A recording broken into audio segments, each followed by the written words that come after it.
right, we're live here at the Station of Decapitation Without Your Head. I'm Nasty Neal. This is Annabelle Lecter. And we're joined by Lydia Manson. It's good to have you. I didn't know if I was going to go into that. You may. Would you like to? I'm Lydia Manson. Very good. Yeah. Now I fit in.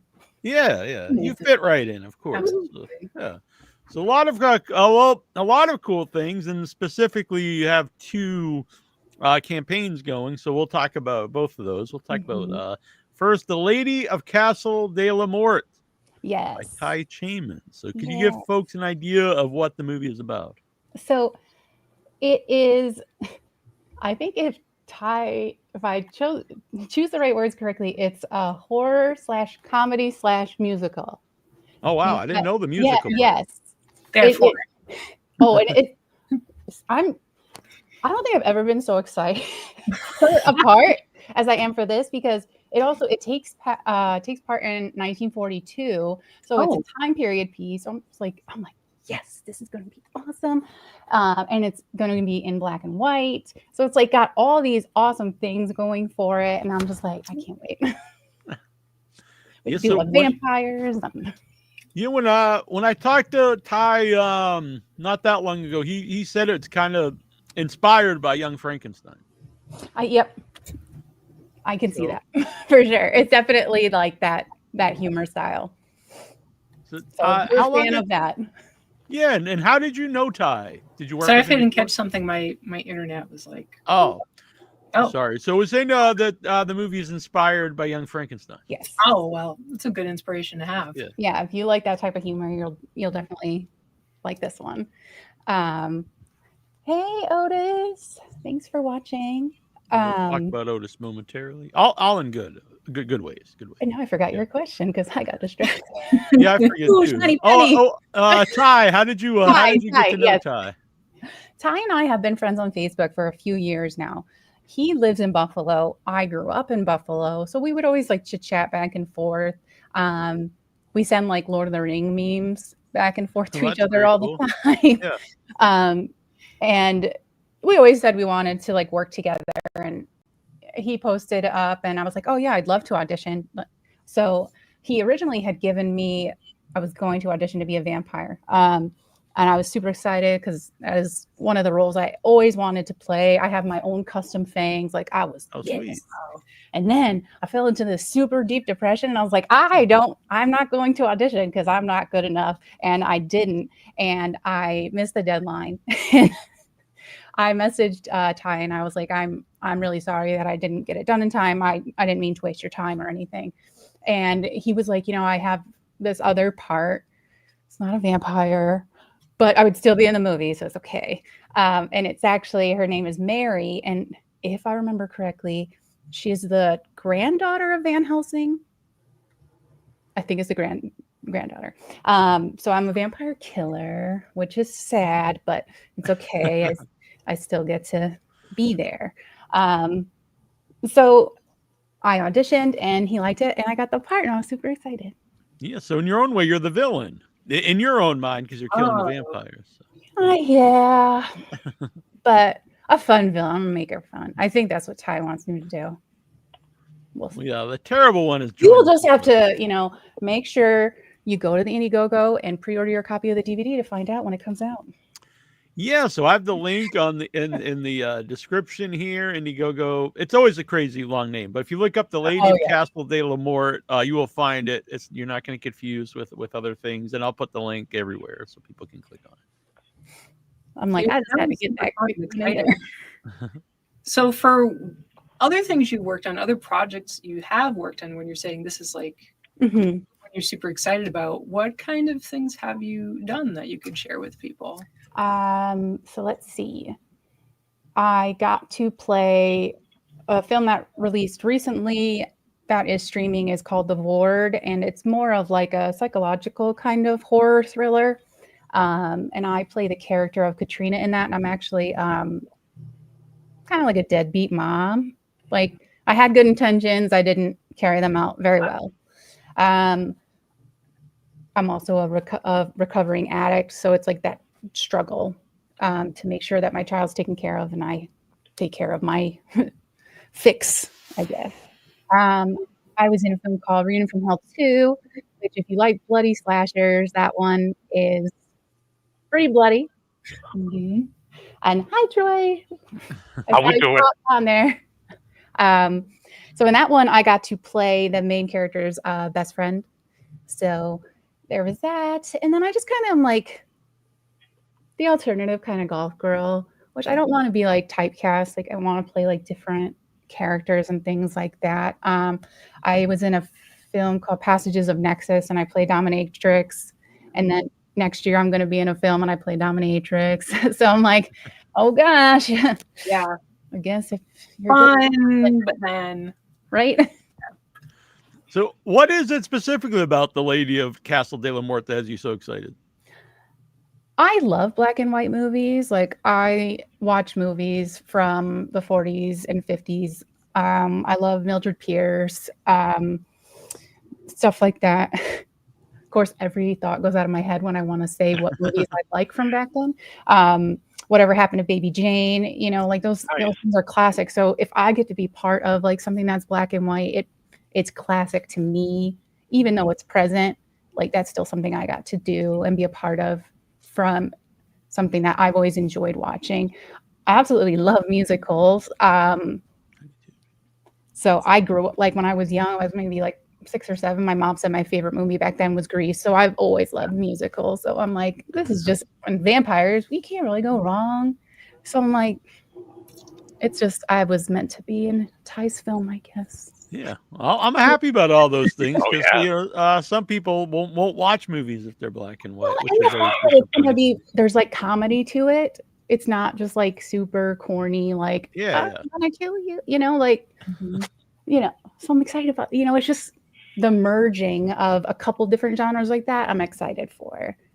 So yeah, and Ty's a good guy, even though he's not here. He's a good guy. I don't think I've ever met a director so nice as Ty, and I've never even met him in person. You know, he cast me in his film, and then he started promoting the film that I'm working on. I've never had anybody do that. Wow. You know, and he supported our campaign. He started wearing our merch on his page to share, you know, about our film. Even when he put my description on the Indiegogo page, he included that I was working on a project and to go support it. And I'm just like, I have never met anyone in this industry like that. And I hope he never changes. I hope, you know, because people can be so cruel in regular life too, and in this industry. And I just can't believe how kind and nice he is. And I just don't have enough nice things to say about him. So I'm sure when I meet him in person, next time I'll have even more better things to say about him. I guarantee. So yes, you probably don't know, but I've known Ty. I think he was a teenager when I first met him at Buffalo Dreams Fantastic Film Festival. He's very young. Awesome. And so I've known him a long time, and it's very cool to see him.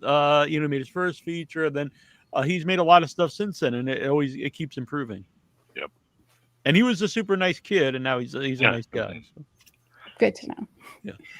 It's always funny when I've been out of Buffalo for about 10 years now, and I was there since I was 7. So, you know, a good 20 years there. And it's so funny that the people that I interact with now who are there, and I'm just like, I grew up there. I go back all the time. Like my mom still lives there. So it's interesting, you know, but apparently Buffalo has like a really thriving like film.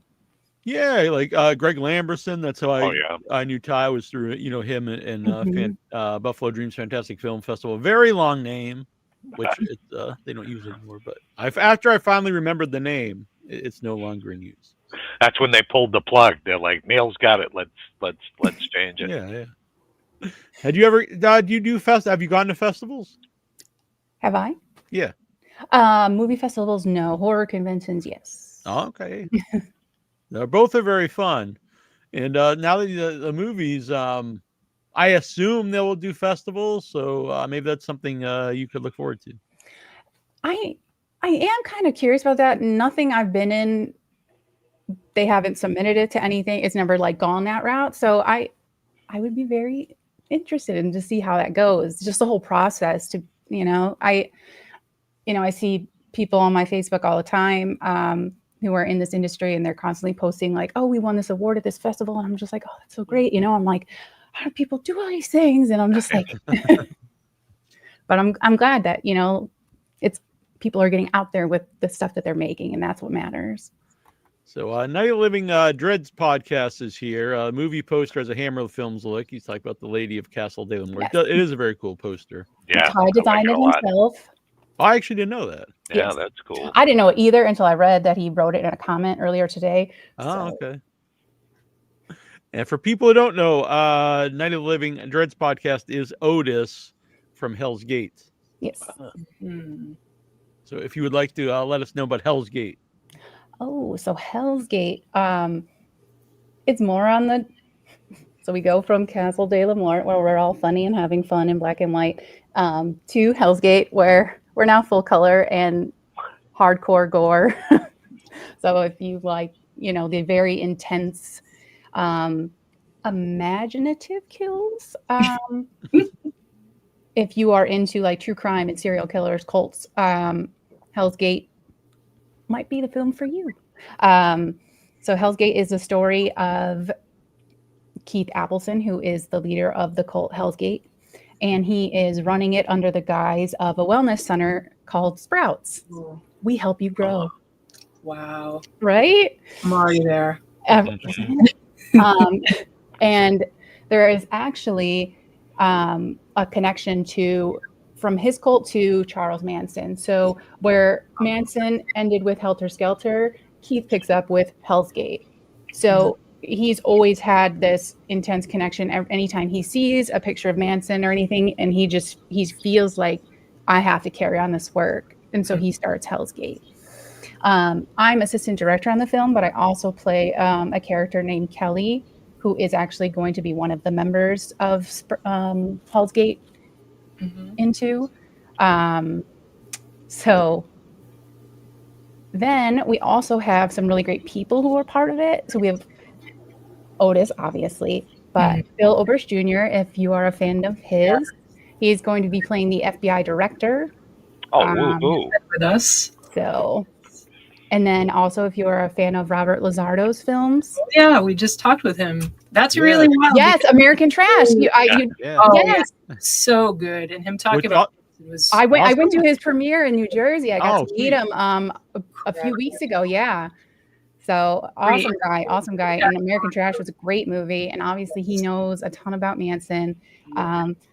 He actually plays he's my scene partner. So I'm like, yeah, no pressure there. But he's like, don't worry, I'll make you look good. I'm like, thank you. And we're also going to be working with Bill Diamond.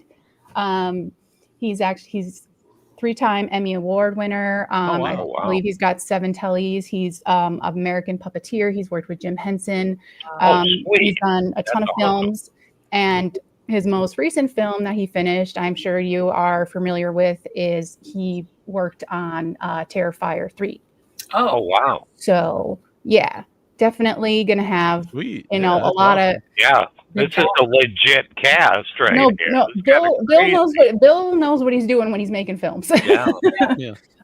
So very, very lucky that I got to meet Bill Diamond a few years ago, and we were able to keep in contact, and that he is, excited to be a part of this project as well. And I know it's just going to bring our production value up that much more, which is going to be amazing. I think we have a really great story, a cult that's infiltrated by an undercover FBI agent, and there's lots of drugs, and, what are these drugs doing to these people that are a part of it? Like, what is going on? So, it's going to be really interesting, I think. And I hope it's one of those films that really people get into. So I'm really looking forward to it to succeed. Yeah, I want Castle de la Mort. I want that to succeed as well. Well, because the thing is, being a horror fan, for me personally anyway, I like all different kinds of horror movies. So I like, depending on what mood I'm in. So if I love old horror movies, black and white, like you mentioned. I love horror comedies. But also sometimes I want something very dark and bloody, and or any all different kinds. So it's not like it's one or the other. I like both styles. Mm-hmm. And that's good too, because I love musicals too. Yeah. Good. I've been in touch with the person who has the rights to Charles Manson's music, to get 2 of Charles Manson's songs into the film. This really, I'm sure Annabelle would like this. I mean, this really weird coincidence. We have done off and on with Music of the Month. We were very fortunate several years ago to have Charles Manson music on for Music of the Month. Oh yeah, what songs did you go with? The one I remember is Garbage Truck is the one that stands out. Okay. We played it, but it was a very memorable song. Yeah, yes. They sent us a group of, I don't know, 6 or so tracks that we could play on the show. Maybe it was the same person because we went through Charles. This is weird, but he was still alive at the time. We actually tried to get him on an interview with him on the show. Oh wow! But he did send some pamphlets of like his teachings in the mail. Oh no, which is kind of weird. But yeah, I think my friend has a guitar string of his. Really? Oh wow! Yeah, he his name is Jeff, and he actually has wrote like true crime book, and he actually has like a serial killer's card game. Oh wow! Yeah, he knows like a ton about all of them. When we're done, I can like go back and put his information in the comments. Yeah, definitely. Because he's definitely got a lot of great stuff that he's worked on. Yeah, and we also like games, so that works out. Yeah, he's got a few different games. I saw him at a con, so I got to see like the actual cards. So it was pretty interesting. Fun concept. By the way, huge thanks to Mike's shitty internet provider. He sent $50 because he wants me to send a weirdo hat to our friend. We both have the same friend, VW.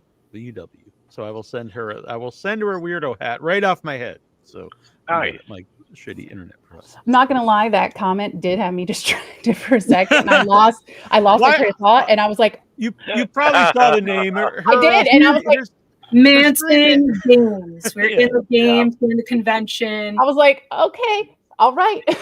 Yeah.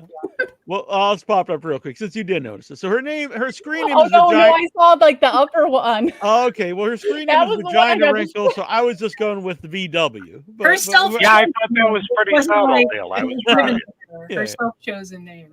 Like, her preference. Okay. Yeah. Quite a crap. But that's awesome that you enjoyed his music. It's fun. Yeah, I honestly do think it's good. I know it's like delving into this film, and like I already had known like a decent amount about Manson. I've learned a lot about Manson from Robert. He's wealth of knowledge, and he took me down like a different side about Manson that I didn't know about, like all those things that were going on. So then I started like listening to the music because I was like, yeah, like since music was so important to Charlie, like I wanted part of that to be in the character of Keith. So I started listening to the music, and I'm like, this motherfucker didn't set up all these killings. This probably would have been a really good album. Yeah. Some of the music is genuinely really good. I'm like, this is actually a good song. Yeah. It's tragic because it's what happens for some people when they have mental health, substance use. You could take someone who's really incredible, and yes, that's it. You have one conversation. It's just. There's an interesting documentary about him and the Eagles, like because he lived with them for a little while and was gonna put out a record. The Beach Boys. The Beach Boys. I'm sorry. The Beach yes, Boys. They actually took one of his songs. Dennis took one of his songs, so he was really Charlie was really mad about that. Yeah. But yes, then he had the idea that in the Book of Revelations, when they talk about the locusts are coming, he said that it was the Beatles, like as in the band, the Beatles. Yeah. Like that was his. So it's really interesting, and they're now like delving so much into it, so much other stuff that I just didn't realize, or maybe my eyes just weren't open to it. And all the other like theories behind it is very interesting. And if you ever like want to go down a deep dark rabbit hole, just go on like Charles Manson Reddit. Yeah. We're just talking about all kinds of Hollywood. And like conspiracy kinds of stuff. Whoa, man, come back and just talk talk about this the whole show. Yeah, he it's crazy. Like when I started going down that rabbit hole, because Susan Atkins obviously is always like one of the first, like names you think of when you think of Manson and stuff. And when you start like, where did she get the money? She had a mob lawyer, and she was originally given the deal to flip on Manson. So it's just really interesting. Like, had she not given like a false confession and then, taken it back, I'm curious how to see different history would have been, because she would have been out of prison this whole time. Curious to see what she would have done if she would have continued on trying to play that crazy girl that she put on the persona as. And are you any relation? Who knows? Marilyn, Charles. Yeah. It's a Music whole and Manson love. clan. Yeah. Bill Ober's a multiple time guest on the show. Also a great actor. Yeah. I've heard nothing but good things about him from everybody that has worked with him. And a super nice guy, too. Yeah, Really very supportive of the show. Yeah, good dude. Yeah, he followed me back on Instagram. And I fangirled a little bit. I screenshotted it so I could save it for my own memories. Like, this happened, y'all. Castle de la Mort.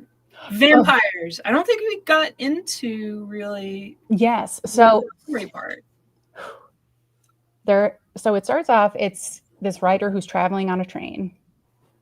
I always just automatically think of Chicago, but he ends up. It's 1942, so you're in the middle of World War II.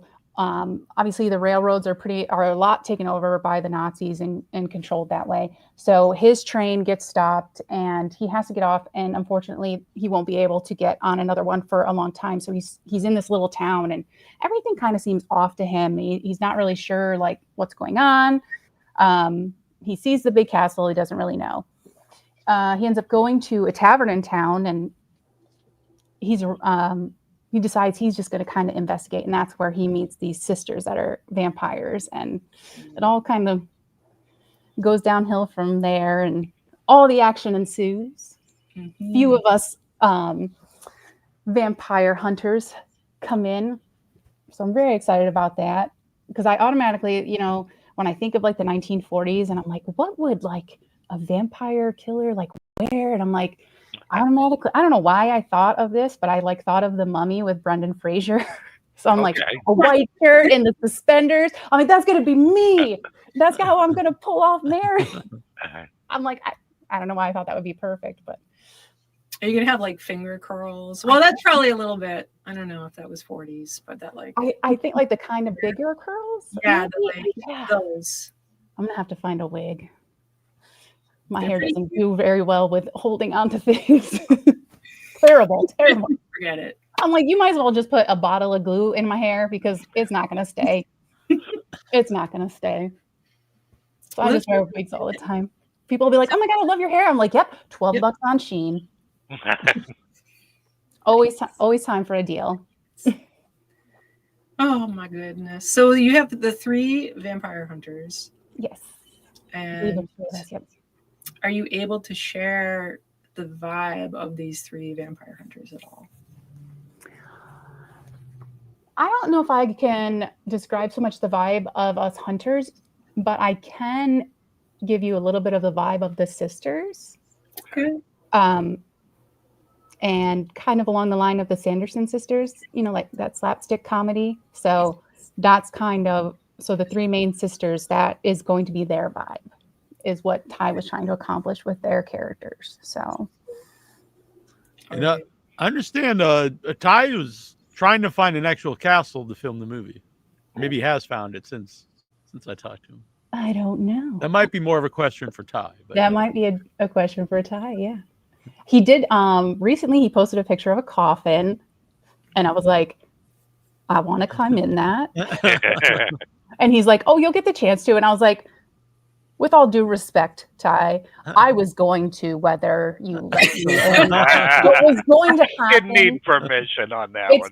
It's great that you now know about it, so I can do it in front of you. But it was going to happen. Yeah, so where make it even cooler for are you supposed to be out in Buffalo? Yeah, I will be filming in Buffalo. So there's a very cute little castle in Massachusetts. But yeah, too far. I wish. Yeah, I don't think he'd. I know he's on a really tight budget. Yeah, that would be more of like a castle. Would be like a Rocky Horror Castle where it's just like up on the head with a lightning behind it. You can see this little like they got a stick. That would be amazing. Yes. Like you have the boom too on a stick. Yeah, that would be funny. That goes hand in hand. I think you have to have both. Yeah. And it's good to I like the imagination there because sometimes you don't you gotta do what you gotta do yeah, to for make people a movie. out there, if you want to make something and you think, oh, I don't have the money to do it, here's some fun ideas to work around. Yeah. And I think the audience really gets behind something like that if it's consistent, because I think there's something about, especially indie cinema, like the idea that people are a part of it, and that it's something that maybe they could make, and it's that's that childhood kind of this is fun feeling. I know I got to help do special effects on a film once, and I was helping Joe Castro, who is a huge name, another friend of ours. Yeah, it was amazing work. I just happened to be on the same set as him. It was at actually Bill Diamond's studio, because it's not that far from my house. He's like, hey, we're going to be filming this movie if you want to just come and hang out, because I was still really new, still learning a lot, and he was just kind of he's been mentoring me and helping me learn things. So I was like, yeah, absolutely, I want to see how this is done, like on an actual studio stage. And I went up and introduced myself to Joe, because I seen him on the groups here and there on Facebook, and he was like, I have to make up all these zombies and it's just me. And I was like, I've never done it, but I'm a good listener and I'm a quick learner. And then I messed up the very first thing he gave me, and I was like, he's gonna hate me. But then I redeemed myself, and we're friends now. So. You want him? I did. I won him over. He accepted my friend request after that. Oh, you know what? And he's actually pretty. I know. He's uptight about that. Really? He'll message me every once in a while. He's like, Neal, do you know this person? Should I accept the friend request? He's like, do I know you? And I was like, I friend requested you once and you denied it. I'm like, but that's fine. I don't hold anything against you. So, but yes, but he's a great guy and he does such great work. And watching him, like, just the inventive things to do to make up these zombies, like he was taking just like oats, instant oats, and like had them on the person's face and then put whatever you put on top of it so that it had like the scaly, and I'm just like, who would have thought of that? And there's a guy that has so much fun when he's doing things too. Right. You could just tell, like, you can see the passion there. Yeah. He's fast. If you can watch like his little how-to videos, it's shocking. Amazing. How quickly he works. He's got that energy. I don't know what he's doing. He's got. I'm like, I just have like a third. Yes. I'll take an eighth. Yes. I'm like, I don't know how you do it. Share the wealth, Joe. We were at the Cult Classic convention in Texas a few years together, a few years ago at the same time. And he did like a demonstration, and it was like all these maggots coming out of this guy's eye. And I like saved one of the maggots. Nice. That's awesome. And then he also gave me like half a bottle of fake blood that he had left over. And I was like, I'm never using this. And I just look at it from time to time.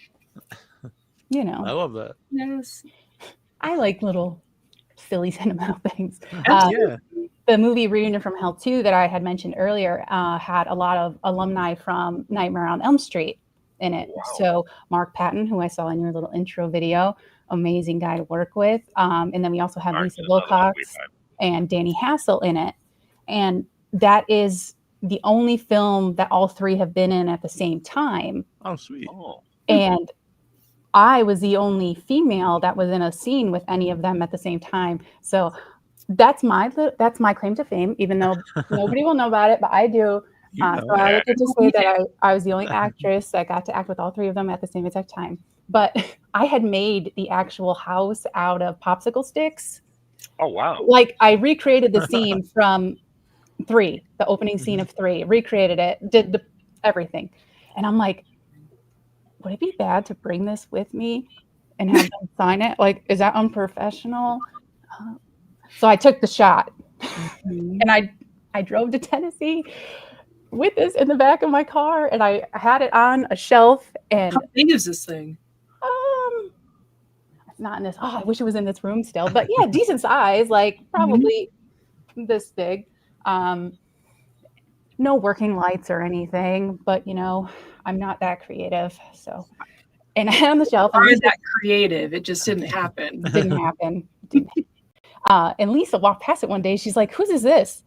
And I had worked with Lisa previously on another film, so we knew each other. I was like, "Oh, that's mine." And she was like, "That's awesome." Her and Danny, really liked it, and I got Mark in on it, so all 3 of them have signed it. And I'm like, that's wild. If I ever have like $500 to stand in line for 4 hours to meet Robert Englund and get his autograph on it, I will. But I'm like, I don't know if I could stand that long. Well, maybe you'll get to work with him. Hopefully it's not too heavy. Right? Yeah. But I hear he's like so amazing to meet because and his we've been at conventions where the lines are very long and they go slow because he spends time with everybody. Exactly. And he's real personable with everybody. Yeah. Yep. He looks happy too. Yeah. He's not like one of the guys from Kiss that just come through. I might let you look at me, maybe not. Here's your signature. Get out. Well, the last horror convention I went to was back in September. I went to the Silver Scream convention by Spencer from Ice Nine Kills. Mm-hmm. And I completely embarrassed myself in front of Eli Roth. I was super excited to meet him. And I was like, I'm not going to be like all these other fans. And I'm not going to be like, oh my God, I loved this part of your movie. I said, I'm going to come in there with something he's not going to expect. And I'm going to stick out to him. I probably stuck out for the wrong thing. He came, I thought I came up with a really interesting question from an article I had found of his, and he was coming out to do the picture with me. And it looked like his arms were kind of out. And I was like, oh, we're going to hug. So I went in for a hug. He was not going in for a hug. And I was just like mortified. Oh no. Sorry. Wow. I know. Sorry. I was like, thanks for catching me. I was like, oh, I thought we were doing a hug thing. We're not doing it. I was like, all right. Just I was like, take the picture. I was like, oh my God. I was like, that is so embarrassing. And then I had posted about it on Facebook. I posted the picture. I was like, I embarrassed myself like 2 seconds before this picture.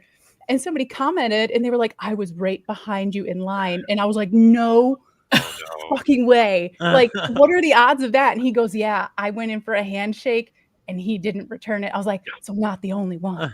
Like, he was super nice. But yeah, we definitely, I thought, not going to do that again. Is that the convention in Worcester? Yes. Okay. Oh. Yeah. I think it took over for a Rocket Shock. Yeah. All right. All right. I could not. That was the first time it was the 3rd year that they've done it. And that was the first time I had gone. Oh my God. Really? I wasn't going to make it. Like, my anxiety was killing me, but I was like, I had these people on my list that I got to meet. So I assume you grew up a horror movie fan. I've always been that different person. I remember being in high school and I had a pair of white and black stripe tights from Hot Topic. And as one does. Yes. I also had this amazing pair of ruby red slippers from Hot Topic that were like kind of a high heel with an open toe. I thought that was an amazing outfit to wear to high school with just a long black skirt. So that's who I was, I remember being young, I don't know, maybe like 5 or 6. And you know how Nightmare on Elm Street was always on TV at like 1 o'clock in the morning. Yes. I remember watching that. And so Nightmare on Elm Street has always been my top, always will be my top, because to me, out of all of your main horror icons, I feel like Freddy is the scariest because he's the most realistic. Because I feel like your dreams really can haunt you compared to, you know, Michael Myers or Jason Voorhees. You realize that is never going to happen. But is there something in your dreams that is trying to kill you? Absolutely, I believe that. So for me, that one is much scarier than the other films. I also was a huge fan, probably too young, of Exorcist 3. And I remember after watching that film, I had to sleep on the floor next to my mom's bed. And I kept staring out the door, waiting for the nurse to freaking walk by. Because that's all I could picture. Yeah. All night, I was just staring at that freaking doorway. And I'm like, she's going to walk by. She's going to walk by. So it's funny that to this day, it's definitely in my top 5 horror. An amazing movie. I think it's very underrated. People don't talk about it enough, I think. Amazing performance, Brad Dourif. Yes. He's great in there. Yeah. He was at Monster Mania one year, and I was in line to meet him. And they were like, it's going to be another 2 hours. And I was supposed to be working the trauma table. So I was like, I got to go back. I was like, I can't. But fortunately, the next year at Monster Mania, when I was there helping out the trauma guys, Fiona was there. Was that the same convention? It might have been the same convention. I saw them at a convention. There's a lot. I've been to, they all start to turn into one. I did get to meet Fiona, and I was super excited. Turns out she doesn't live that far from me. I live, I'm in upstate New York, and she's not too far away. So I was like, oh my God, that's awesome. Like to know that you're like not that far away, not that I'll ever see you, but it was great. I was dressed up as Tiffany. So like, she was like, oh my God, my dad would love your cosplay. And I was like, yeah, I tried to meet him once. It's like, I didn't have enough time. Yeah. So would you dare to send this to your father to sign? That was, I didn't have balls to do that. Right? That would have been me. It was also like, because Alex Vincent was right next to her table. And when I had walked into the room, he saw me and called me over. And I was like, me? And I was talking to him about it. And it was funny because somebody had actually tagged him on photos I had posted in the cosplay, and he commented on it. So I thought it was funny. I was like, obviously, he's not going to remember that was me. I didn't expect him to. I did screenshot his comment, though, again, for future memories to remember. But he was like, you have to go see Fiona. And I'm like, yeah. He's like, she's going to love your outfit. And I'm like, okay, thank you. I'm like, I'll take a picture while I'm here. I'm like, our movies don't intersect technically, Bride of Chucky came along after you, but it's fine. It's a universe. It's a shared universe. Yeah. And technically now they have intertwined. With the show, yeah. So, but yeah.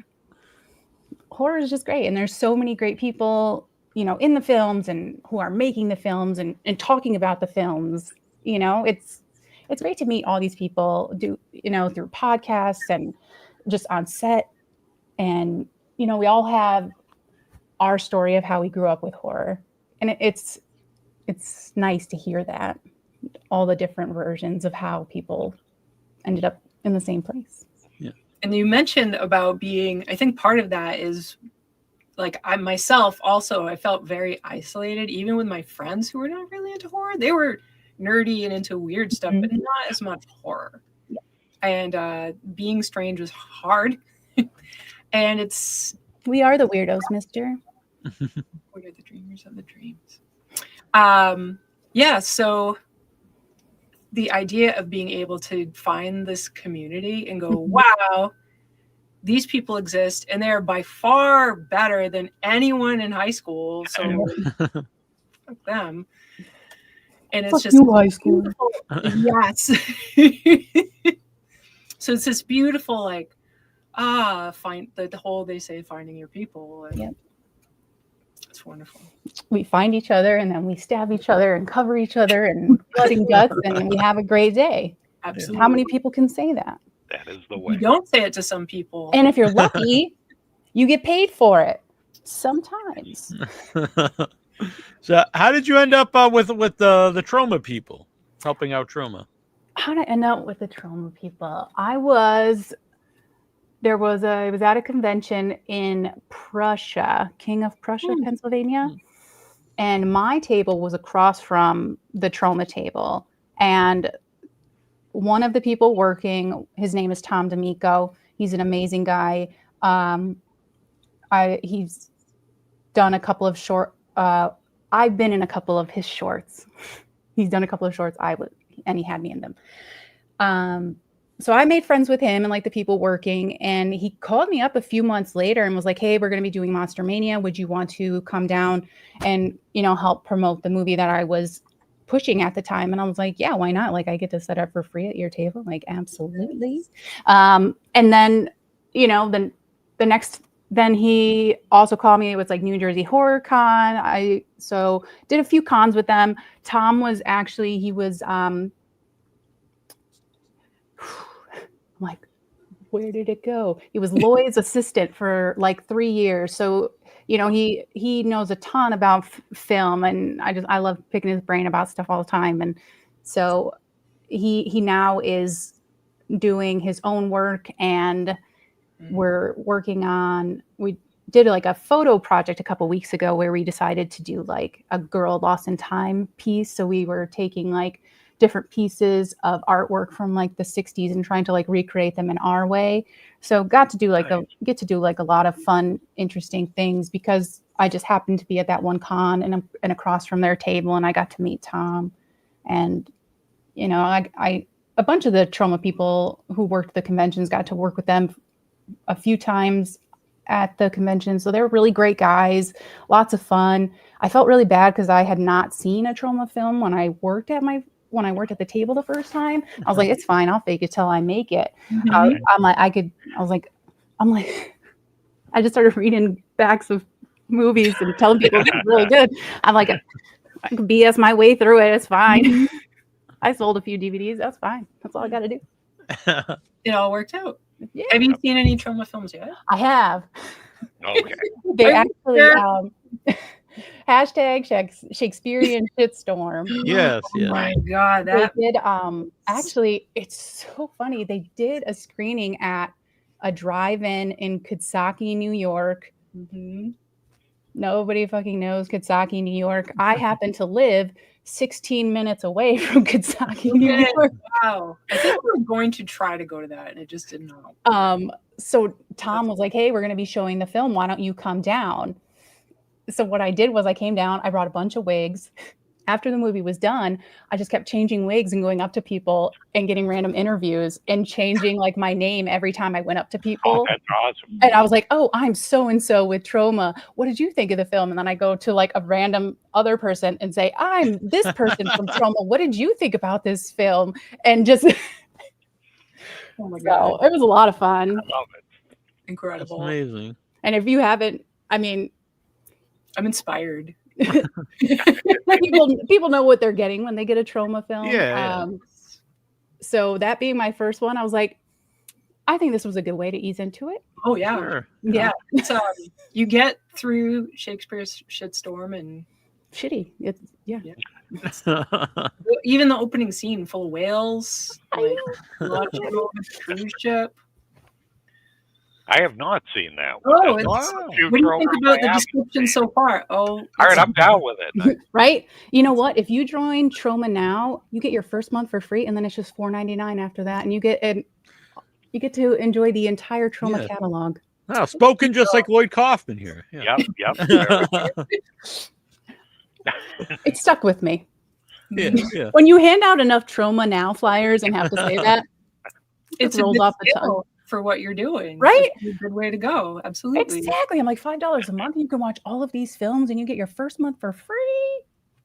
And it's not like it's you're for me cheating anybody. There's something that maybe people are interested in. Mm-hmm. Here we are. Yeah, because not all trauma movies are made by trauma. So there is a Yes. there's a wide under the umbrella of varied trauma, Yeah. I know there's one recently. It was Curse of the Weredeer. There was another one recently. I know it was about a pig. I feel really bad. I can't remember the name. Sweetmeats. Sweet meat. Yeah. I believe Sweet actually Yes. Todd reviewed that on our website. Yeah. Woohoo. I'm just glad that I'm remembering stuff that people on my Facebook are posting so that I can make sure that I, I'm able to give them a shout out on their project. And you read the back of the box. So I read the back of the box. That's all I got to do. Joe, I'll put this up here. Joe, funny fact, Trauma were behind the Western release of My Neighbor Totoro. That's pretty wild. That is really crazy. Super cool. It's so funny when you find out stuff like Lloyd Kaufman was in Rocky. Yeah. Where? He was in Rocky. Where is he in it? I don't even know. I don't think it's like it's not. I think he's like a homeless guy or something. And the only reason I found out was because one of the times where when I was rehearsing with Tom, we were rehearsing in the actual Trauma building. So of course I snuck around and looked in every room. And I'm like, why is there a giant Rocky poster out there? And Tom was like, Lloyd was in Rocky. I'm like, I was like, I love Rocky. I remember exactly where I was when I watched all 5 of them back to back to back to back to back. So I'm like, it's crazy. Like all the stuff, like never. I'm like, wow, I never would have thought that. Guardians of the Galaxy. Servant. Oh yeah. The robot birthday servant in Rocky series. That's in part 4. Yes, 4. Yep. Yeah. They took him out of the Sylvester Stallone director's cut. Oh, really? They did not. Well, he did. Yeah. Apparently, he's not a fan of it. What? No. Oh, drunk. He was drunk in a bar. Yeah. Joe wrote. Yes. Yeah. Oh, the character, not Lloyd. Well, it might have been. It's fine. I mean, it was the 70s. Yeah. Very true. Very true. Who knows? So you like Rocky movies, and Grease, so you're not just horror. You like movies in general. Yeah. I am, polymoverous. Yeah. I read about they called when you have like different tastes of music, like and your playlist is all over the place. It's called they were calling it polyamorous.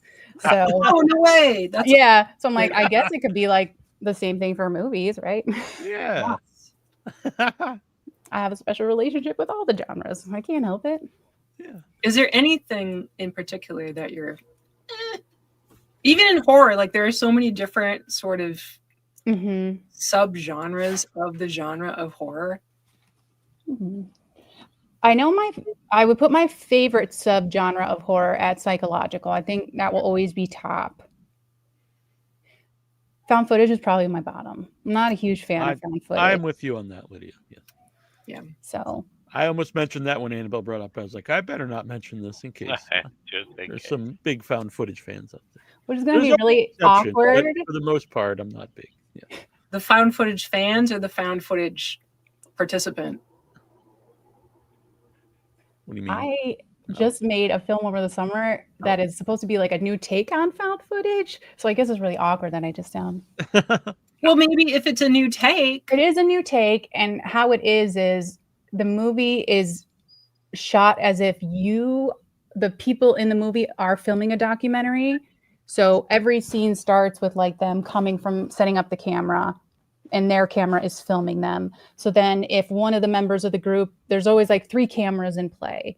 So one member of the group, if you don't see them on camera, they're the ones holding the camera and recording the other people. So that was the new take on found footage for that film. It's called Camera X. The trailer is up on YouTube now.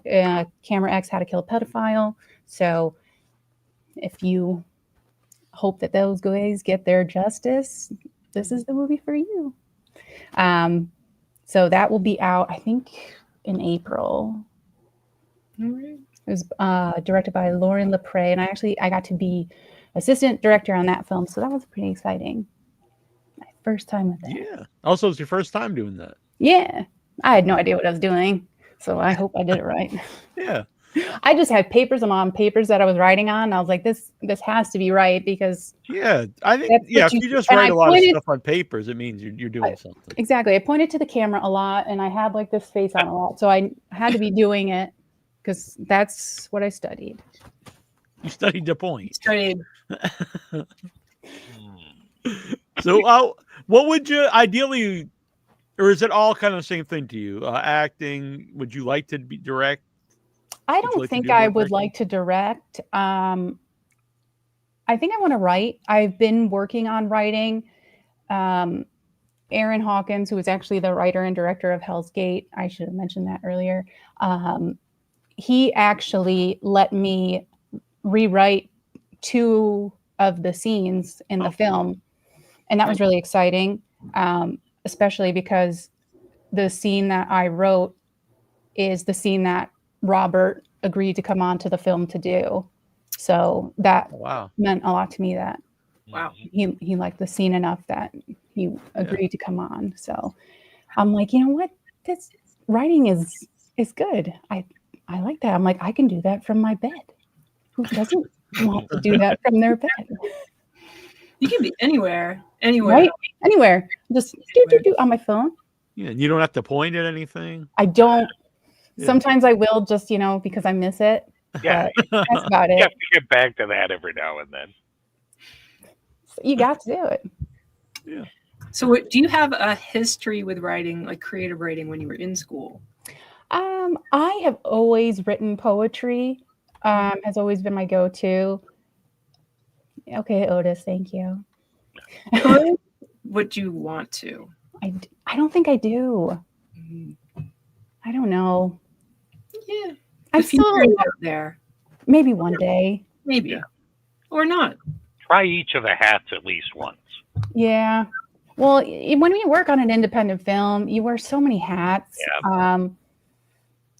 I was talking with Bill a couple of weeks ago about Hellsgate, and I'm assistant director on the film, and I was worried about something. He's like, that's not your job.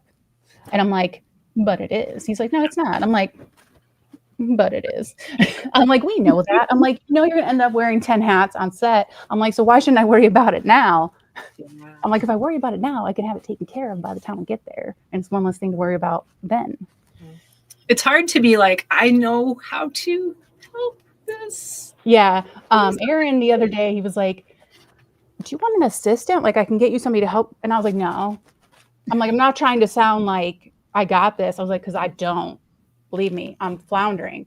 I was like, but I'm very particular about how I do things. Mm-hmm. I will refold my towels if I don't like the way somebody does them. I was like, so I would probably end up, and it's no offense to whoever would have helped me. I'm sure they would have been great, but you know how like you just are particular about things? Like I like having certain spreadsheets. Like that's how I just, I'm like Annabelle's a big, she's really bringing the spreadsheets into it without your head.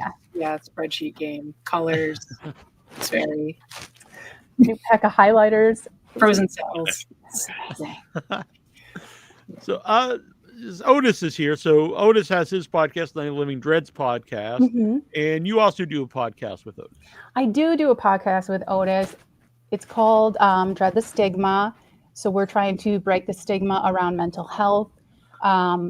Both of us we suffer from a couple mental illnesses, and we've always been able to like lean on each other. I've never met Otis in person, but I don't think I've told the people I know in person the things I've told him that I've been able to lean on him for. So I'm very grateful that I've been able to find someone in this industry that I can have those dark conversations with and not feel judged.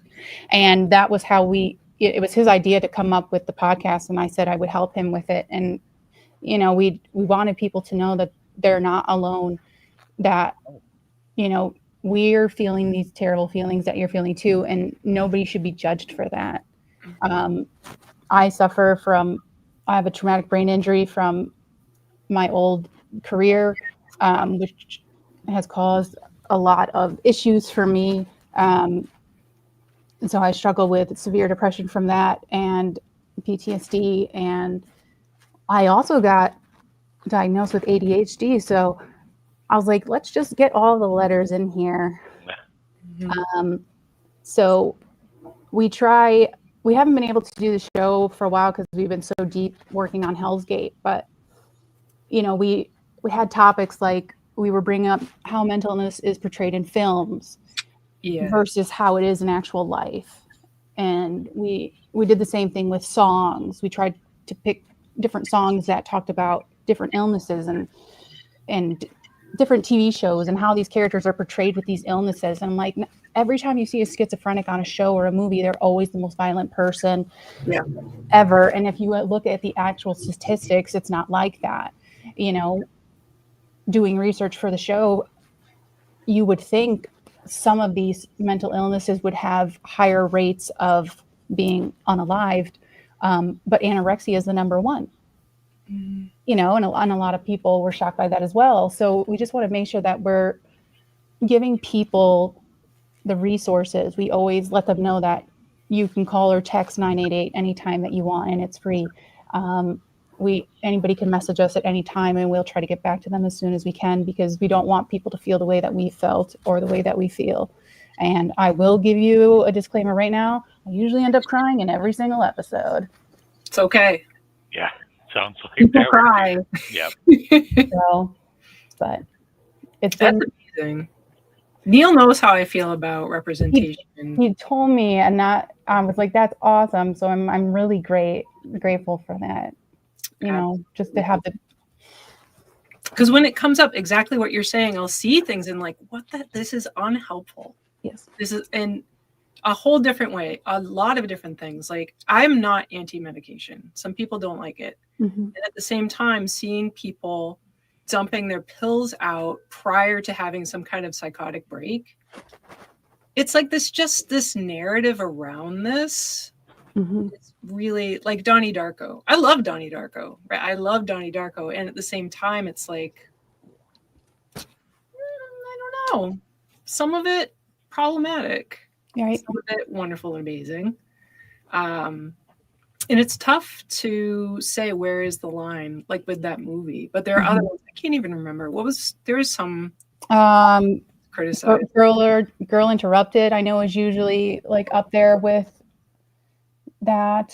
I had brought up a movie when we did the episode on films. It was called Painful Secrets, and I remembered it from Lifetime when I was a kid, and I always resonated with that film because in that film the main character is committing self-harm on herself, and that was unfortunately one of my go-tos. So I always really connected with that film. And so I talked about that film a lot and how it actually portrayed that. And I'm like, I think it did a very good, if nobody's seen it or is curious about it, I think it did a very good job of showing how intense those feelings are when you want to self-harm. And it doesn't matter when or where you are, you're going to take care of that feeling. And I think it did a really good job of showing that and showing how people don't understand what it is.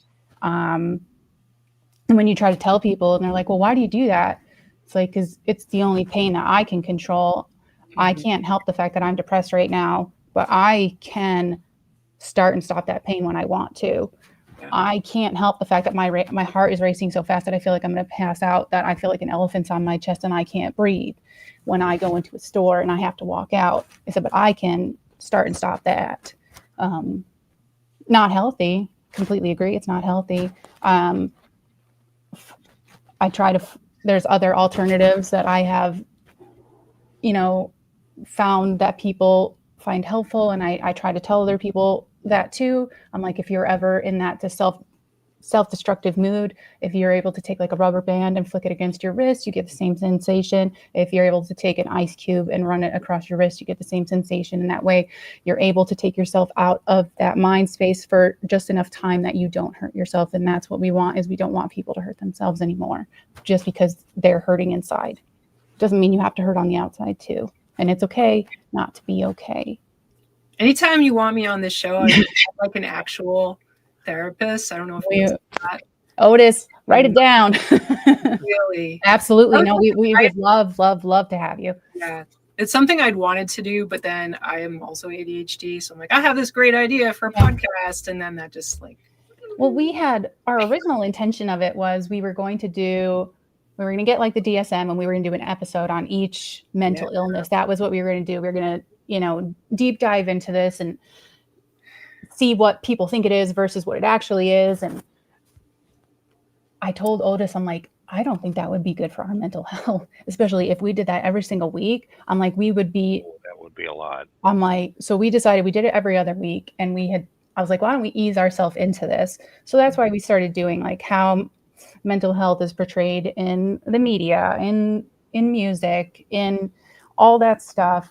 We researched like how people have like the original, like Dorothea Dixon going undercover, finding out how the insane asylums were run and making those strides that she did.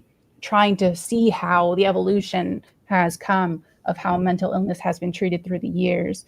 So we were trying to do that every other week. The last few months have gotten kind of iffy, but I know we're going to get back into it. So we would absolutely love to have you. Any topic that you want to talk about, absolutely let us know. Anything.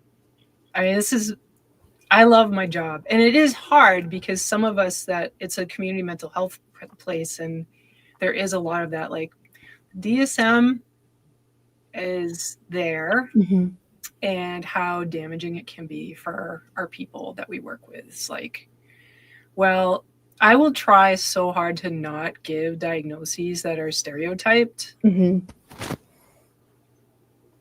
It's hard. And to just be like, well, here's the criteria. Let's check off the criteria. And then you've got the thing. Yeah. Instead of like, hey, there's a human in front of me. Exactly. Suffering and has had a lot of shit happen to them. And why don't we look at that? Why don't we take a moment and talk to a human? Exactly. A human being. And we want people to know, like, your mental illness does not define you. Which like I had mentioned earlier, I had a great opportunity to do that audition and finally have that part that I always wanted. Yeah. And I took that away from myself because I told myself I wasn't good enough. It wasn't that a director thought I wasn't good enough for the part. I told myself I wasn't good enough, and I didn't even get the chance to know if I was. So, yeah. Telling you every time. No, it's okay. I mean, I'm not going to do it. I'm not going to do it. Otis brought up the movie Split. Yes, we talked about the movie Split. I saw the movie Split. Who's in that? I think you have. Have I? It's pretty much a sequel to Unbreakable. I did not. Or like an origin story or whatever. I did not see that, but I can imagine. Yeah. So anytime what day of the week, what time are you doing it? So we advertise it anyways while we're here. So it's called Dread the Stigma. Dread the Stigma. Dread, so DRED, like dreads in your hair, not that you dread it. So we were doing it Sunday nights at 8 p.m. every other Sunday. I can send you a link to our YouTube channel if you're curious to see any of our other episodes that we've done. And hopefully, Otis, I know you're still watching. We got to get back into it because I know it helps both of us too when we're struggling. And Otis was there for me this week while I was going down my spiral. So we try to get on and talk through it so we help ourselves and hopefully help people who are watching. It's so important from, I have my own personal experiences and then seeing what other people go through that, like, I feel like it's not in a book that the number one problem that people have that I see is isolation. If you feel isolated and alone and you're just with your own thoughts all the time, and maybe there's other people around you, but you really have to feel like you're heard. It's one thing to have human beings in your space, but it's a different thing to feel like real people that support you and understand you. And everybody's like, oh, just smile. You'll be fine. Why didn't I think of that? Oh, my gosh. You solved the problem. Nobody will ever be depressed again. It's so funny. Right. Because, yeah, people are just choosing to Like, be how did I not think of that? unhappy and suffering. Everybody's Right. like, yeah, sign me up for I that. love to feel like this. If only you just stop that. Just stop it. Right. Yeah. I'm fine now. Anne-Marie Bonny, who plays the vampire, the lady, I believe, of the Castle de la Mort. She says, I work in the mental health field, and it's hard. So many individuals need assistance with coping with day-to-day living, including myself, and sometimes it's difficult, but I take one day at a time. Mm-hmm. I think it's hard too because, when you say that you need help living and stuff like that because you are struggling so much mentally, and people look at you because it's that invisible illness, it's that invisible disability, and they like question you, and it's like, my pain is real too. Just because you can't see it doesn't mean that it's not there. I would love to be able to do those things that I used to do. Yeah. I would love to be that person again, but I'm not going to be that person ever again. So to hold a vigil for your old self, essentially, is very hard to do. I feel like I brought us all down. No, I was just thinking, if someone out there was listening to this and they would say, well, maybe I don't feel this way, but I would like your answer to this.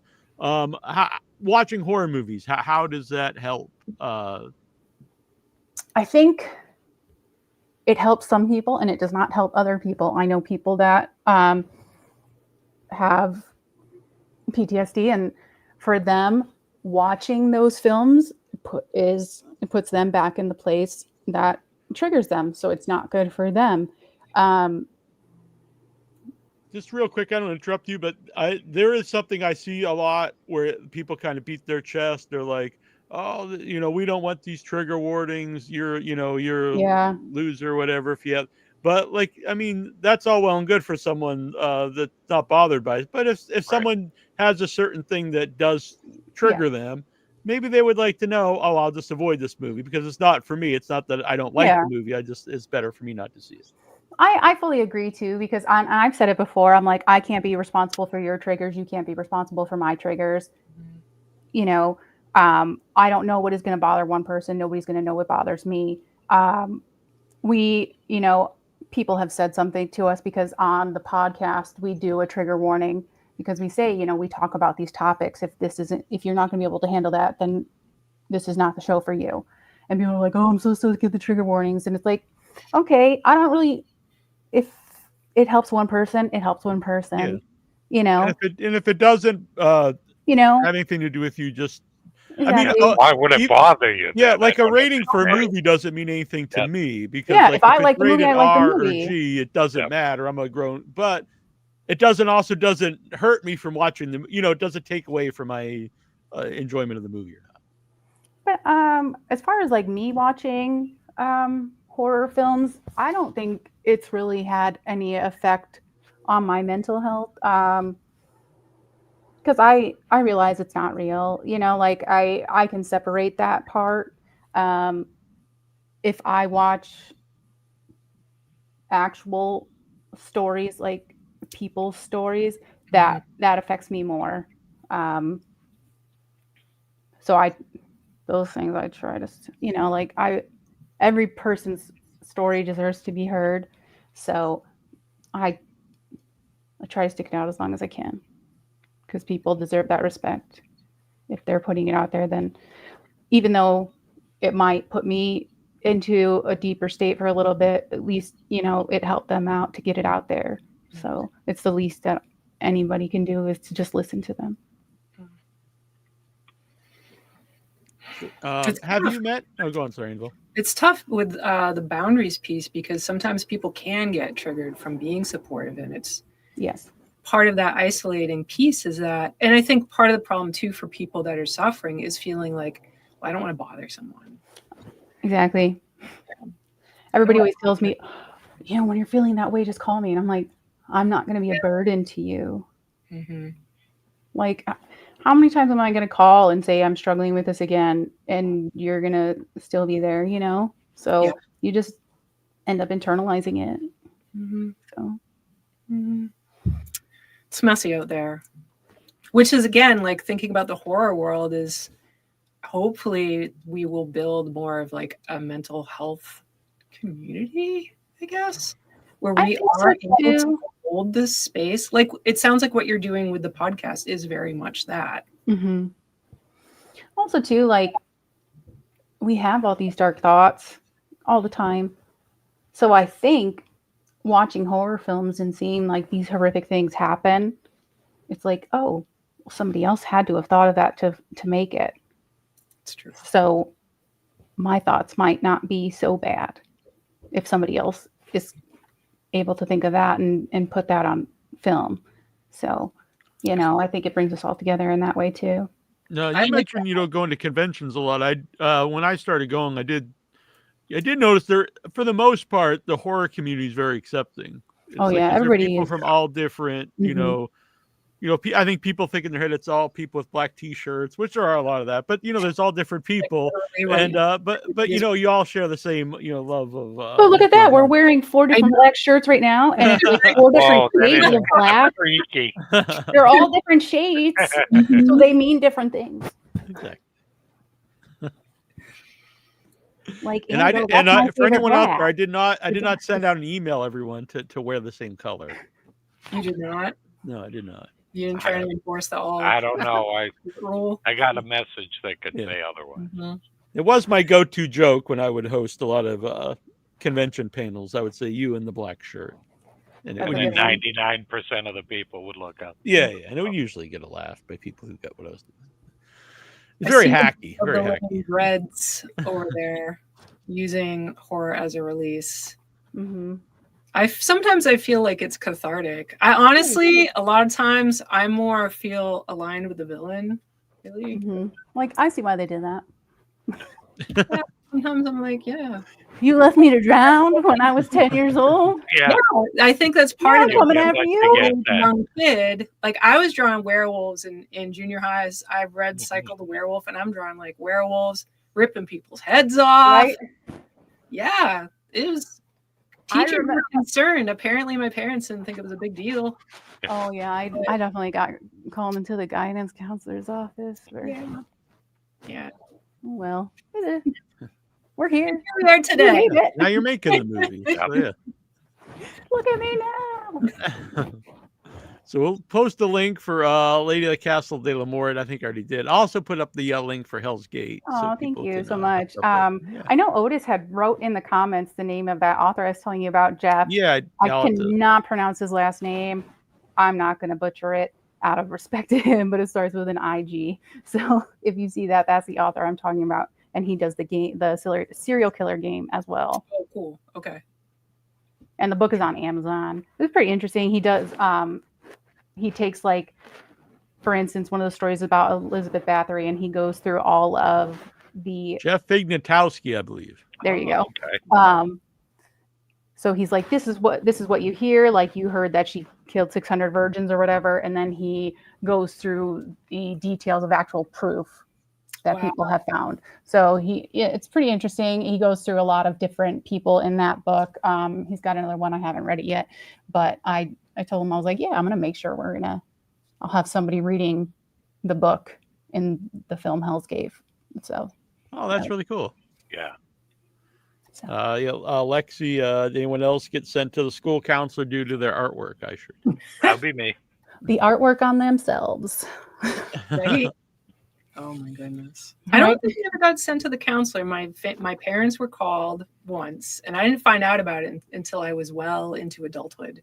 Oh, really? I was like, ha, ha, ha.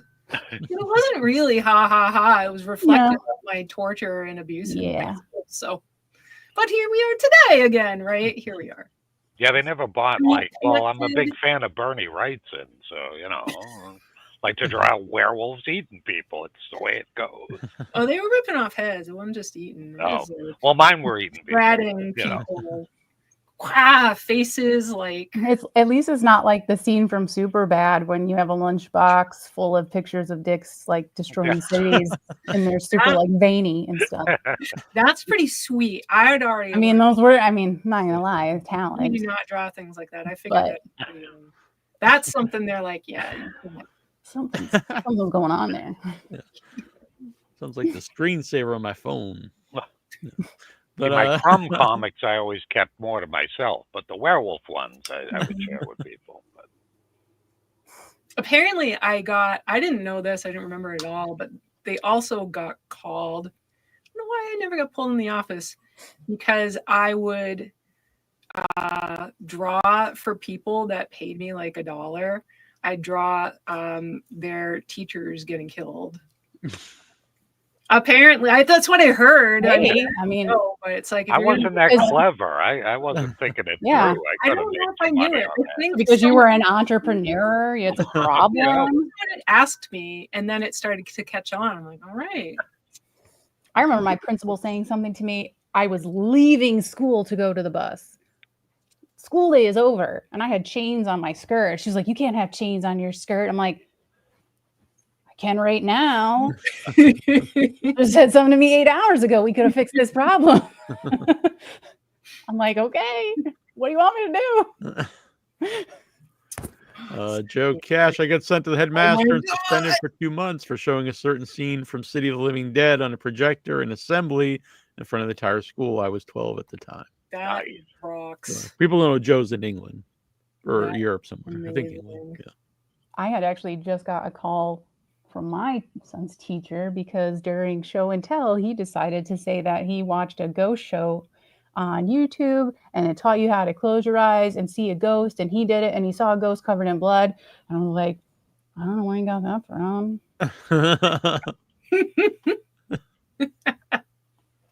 I was like, we don't do that, buddy. I'm like, we don't do that. I felt really bad. And then meanwhile, I have to hide my Chucky and Tiffany dolls from my other kids. Like, I'm like, let me be myself. Get out of my room. So where can people follow you to see what you're up to? Oh, me? Down the street, I guess now. Good binoculars. Right?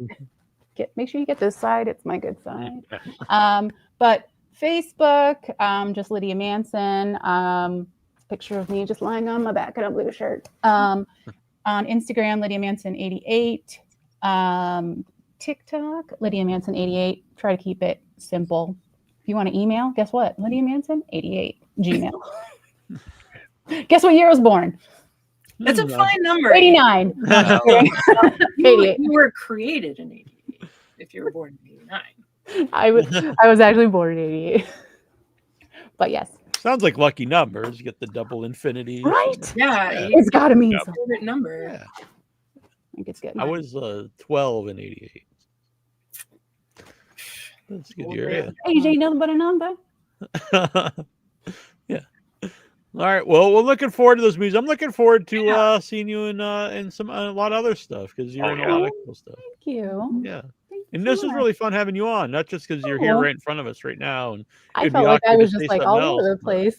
Yeah, no, which is good. Those are our favorite people that are just bouncing everywhere. Yeah, you fit in with us. I always feel bad because I'm like, I constantly step on people on podcasts, and I'm like, oh, because my mind has already started to say it by the time my mouth has said it. So I'm like, I can't even stop it. And I apologize. That's why you fit in well here, though. It's the ADHD. It is. It's something that's really beautiful. Bebop everywhere. Yeah, between ADHD people, no one gets offended. You're just like, exciting. I know. I'm like, I talk so much. I'm sorry. Are you a gamer? Because I know you mentioned the card game. I am not. When the PS3 first came out. Okay. I meant more. Well, we more played board games, but yeah. I played Alice Return to Madness, and that was about it. That looked really cool. It was a cool game. I still have it. Did not play, but it looked very cool. I love Alice in Wonderland, so a dark Alice in Wonderland is amazing. Yeah, it was great. But no, I'm not a gamer. I'm sorry. Yeah, I wasn't even thinking video games. I was thinking board games and stuff. But yeah. It's really funny. You said gamer, and I'm like, Neal. Yeah. I know it's not the. I wouldn't. I mean, board games are fun, but I feel like Monopoly always ends in like killing your friend. So. not. But I mean, I guess so do most horror movies. Yeah, so That's you get a true. new horror Most movie. good things are they end that way. Yeah. You got to take the good with the bad, right? Yeah. Indeed. Well, you're welcome back anytime. Just let us Thank you so know. much for Yeah, having me. I had a great time. I'm so sorry Ty couldn't come on. He could have talked about his movie a lot better than I did. So, Ty, when you watch this, I'm sorry. I hope I did it. No, I think you did a great job. A great sale because you're cool and people are going Oh, thank you. Absolutely. Yeah. I so can't wait for it now. So. watch me get to stab somebody. Yeah. Sometimes it's better, honestly, I think, for advertising is if you're really, really, really likable, people are going to want to see you. Oh, thank you. Definitely. Well, I appreciate that so much. Now I will have happy tears instead of sad tears. Thank you. You're welcome. I posted the link here, but it's in the description. It'll be on the website. It'll be everywhere. Yeah, if anybody goes to my Facebook, there's like a pinned post. Or even if you hit my cover photo, those are my next 3 films, and I got all it posted right underneath. Nice. Easy peasy. Oh, okay. Because I was looking for Hellsgate. I found it, but I didn't realize it was so easy to find right at the top there. Now I know. That's why I did it. It's where you least expect it. Yeah. Psychology. All right, we will. But I had a great time. It was great meeting Yeah. all of you. Thank Yeah, you so you much as well. for having me. Yeah, anytime. All Yep, right. come on back. Take care. Bye for now. Bye, guys. Bye. All right, that was great, Lydia Manson. Awesome. Super cool. Yeah, Yep. she was awesome. Yeah, it was cool. I want to Yeah, be on that show. was that? I want to be on that show. Oh, Yeah, I well, as you soon made as like a blood sister tonight, so that was pretty Right. cool, you know? Well, yeah, actually, because we were talking a little bit before we went live, and when she was telling me about it, I was like, "Oh, well, we're gonna have to talk about this on the show with Annabelle because I think this is right up." Mm-hmm. I can give the behind the scenes about what it's about Therapyville and all of its good and bad because I'm around both. I'm definitely around both, which is nice to be able to share with people. Like, I feel like even my own clients many have had such terrible experiences in therapy, and that's sucks because then people don't want to go, and it's like, yeah, but we're not all shitty. There are people out there who care, and they're not just there for a check. Like working in community mental health, you're not there for a paycheck unless you suck and can't get a job somewhere else. Oh, All right. so that'll be time. Yeah, it's time for breaks, right? Yeah, all right. So, yeah, I'm gonna play the Lady Castle de la Mort, their pitch video, and then I have some not screeners, some trailers, and we'll be back momentarily. How much we'll talk time? about so much easier, because then I could like go. Whatever you want, like 5 minutes. How's 5 minutes? 7 minutes. 7. All right, 7 minutes. Sounds good. All right, we'll be back. Cool. Hi, I'm Ty Chayman, and I'm here to welcome you to my Indiegogo campaign for my next feature film, The Lady of Castle de la Mort.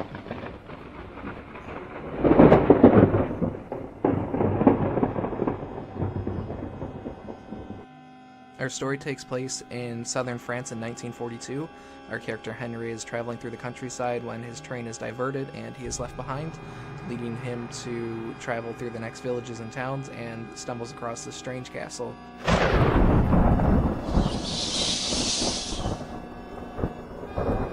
I was very inspired by the works of Mel Brooks when writing this film. Young Frankenstein has always been a favorite of mine since I was a kid, and I always wanted to do a black and white horror comedy film, and now we have the chance to do it. For the last few months, my assistant director Donovan has been helping me prepare for this movie, as well as Anne-Marie Bainey herself is the role of the vampire, and she's super excited to be involved in this. Our production begins in the next few months. We are doing a couple days in June, and the primary filming will continue in November. Some of our perks include posters, t-shirts, coffee mugs, little memorabilia, vampire hunting kits, and a whole bunch more for you to be involved in the film, including speaking roles, featured extra spots, get killed by the vampire, and a whole bunch more. Thank you for watching my Indiegogo video for The Lady of Castle de la Mort.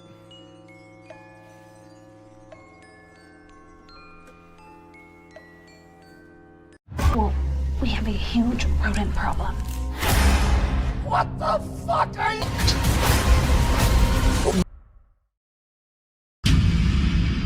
There's a legend around here that there's something out there in those woods. The Hawkman?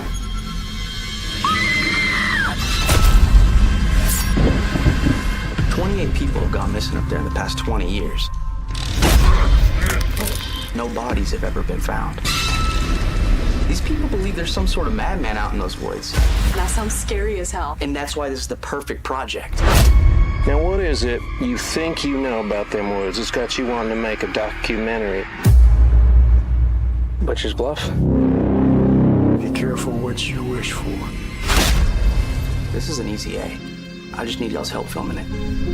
Do yourselves a favor and don't go running around up there on that bluff. Hey, Hoagie! Come on out, you fat piece of bacon!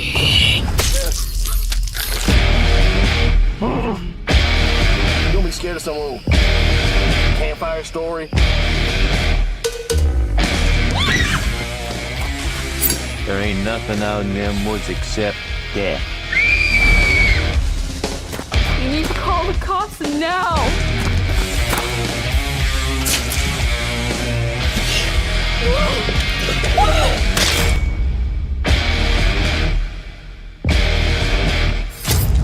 Doesn't look good.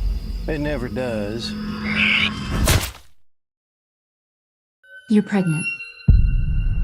That can't be right. He always wears a condom. Oh, shit. Have you been lying to me? Whoa, wait a second. Do you remember when I told you that my body doesn't work the same as everyone else's? By the way, I should tell you a few things about my dad. He's a bit particular.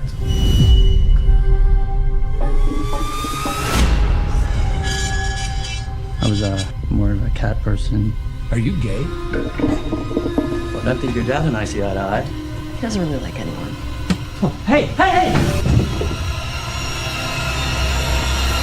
It's time. Dad! No, Dad! If we don't feed it, it will start sucking on her blood to survive. You can't give birth to this thing. Of course not! I've been freaking out since this morning. I really thought you would grow up normal. You ain't family! You are the turd in the way.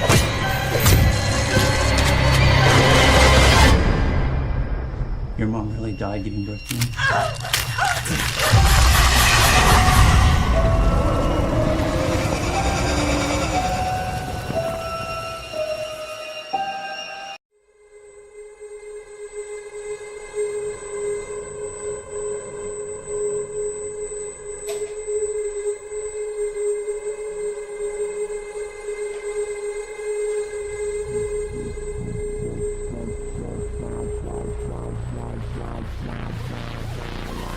Hi there, folks. I'm Bill Wheaton. Not at all. Please just come in. I hope you won't mind if I don't get up.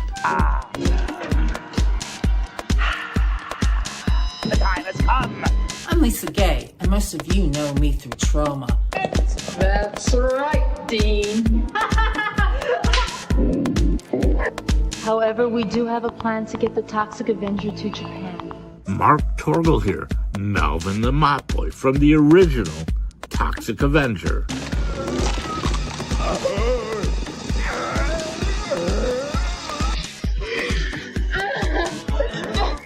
I'm international superstar Zach Amico, star of many trauma films. You guys wanted to see me naked, right? Pro wrestling personality, Total utter annihilation. comedian, podcaster, and overall handsome boy. I'm AJ Cutler from the Once and Future Smash. And we're here to make Our Man Funk, an unapologetic, gore-soaked family revenge comedy with guts and laughs and a whole lot of heart. But to make this movie as wild and outrageous as it deserves to be, we need your help. Indie filmmaking is about passion and blood and explosive fun. I can't tell you what that means, but it's disgusting. Coca-Cola gave me $50,000 as long as I promised not to show Bill Whedon naked. Fuck you! We're showing Bill Whedon naked. But only you have the power to make it all happen. And let's be real here. Where else can you see an 80-year-old man shove a bar of soap down some punk's throat? You got it. Nowhere. Nowhere but here. Here is where that shit can happen. Who is Funk? Funk isn't just an old man. Well, Funk just isn't a vigilante. Funk's an old man vigilante. So listen up, folks. We're gonna make the most outrageous, the bloodiest, funniest, most unforgettable family revenge comedy of the year. Open up your pocketbooks and pledge now. Let's clean up these filthy fucking streets with our man, Funk.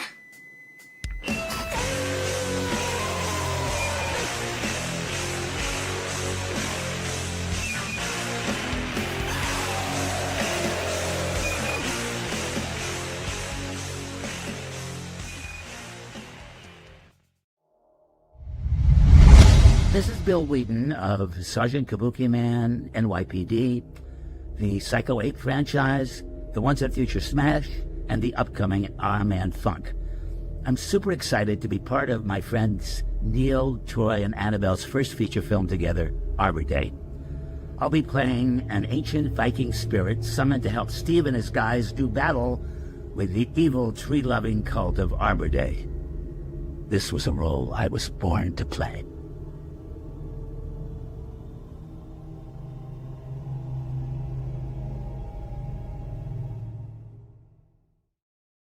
Hello, is everyone back? Maybe I have not. returned. All right. Well, Annabelle might not be back. Let me. Oh, I can play one more here. A quick one. Here's a. You're Unless there. you want to. It's only 50 seconds. We played Bill. Here's also a new cast member for Arbor Day. Action. My name is Jim McDonough. I am a New England, more specifically Massachusetts, actually South Shore filmmaker, known in very small numbers for making short films like Tiny Clones, Manicorn, I Owe You One Banana, and Two Black Eyes, and working on my first feature film called Manicorn. I'm super excited to be part of Troy, Neal, and Annabelle's first feature film, Arbor Day. I will be playing Owen, more specifically Owen Wade Kenobi, Master Demon Hunter and mentor to Steve in Arbor Day. Coming in, I don't know what's coming, but I'm super excited to be part of the whole thing, and can't wait. Okay.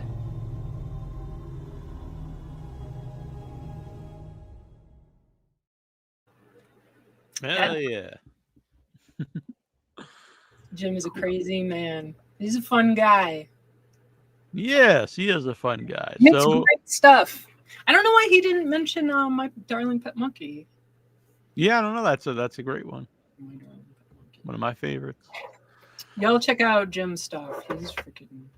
Yeah, I love Jim. I'm glad that he's gonna be part of it. For people who don't know, we originally get film in May.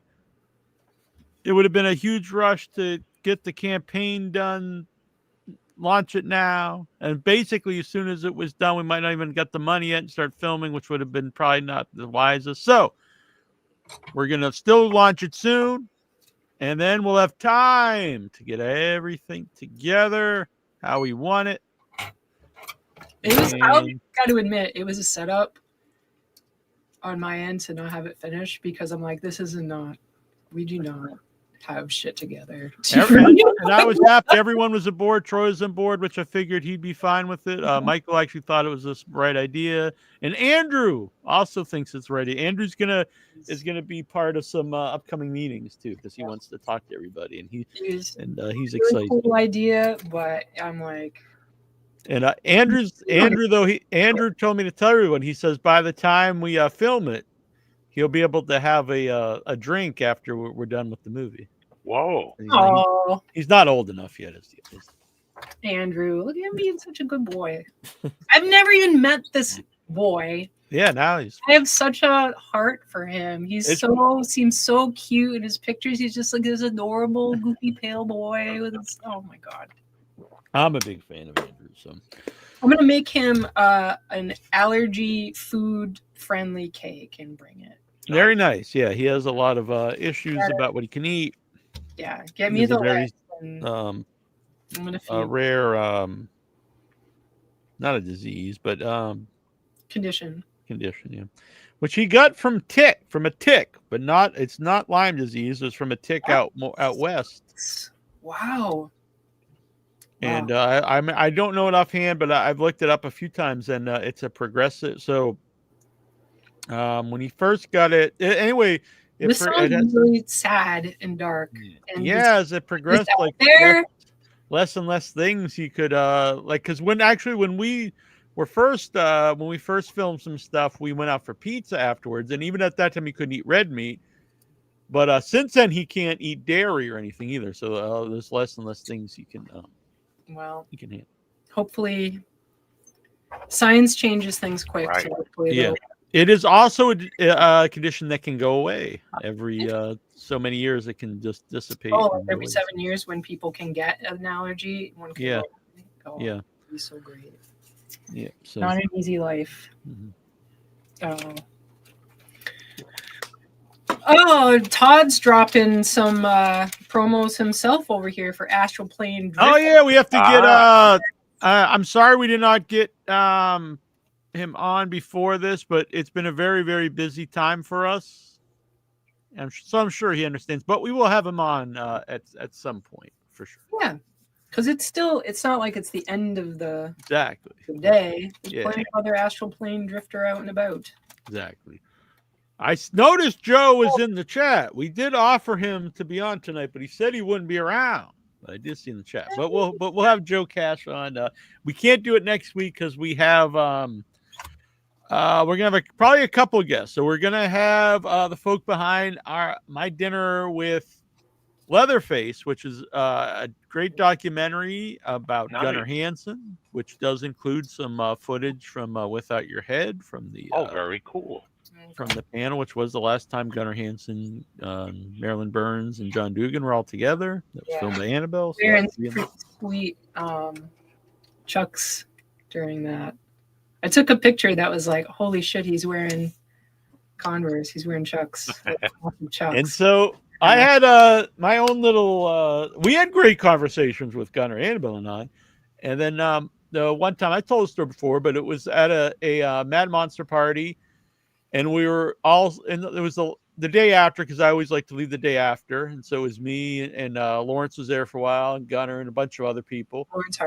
Lawrence Harvey. And as the day went on, people are leaving, taking their planes out.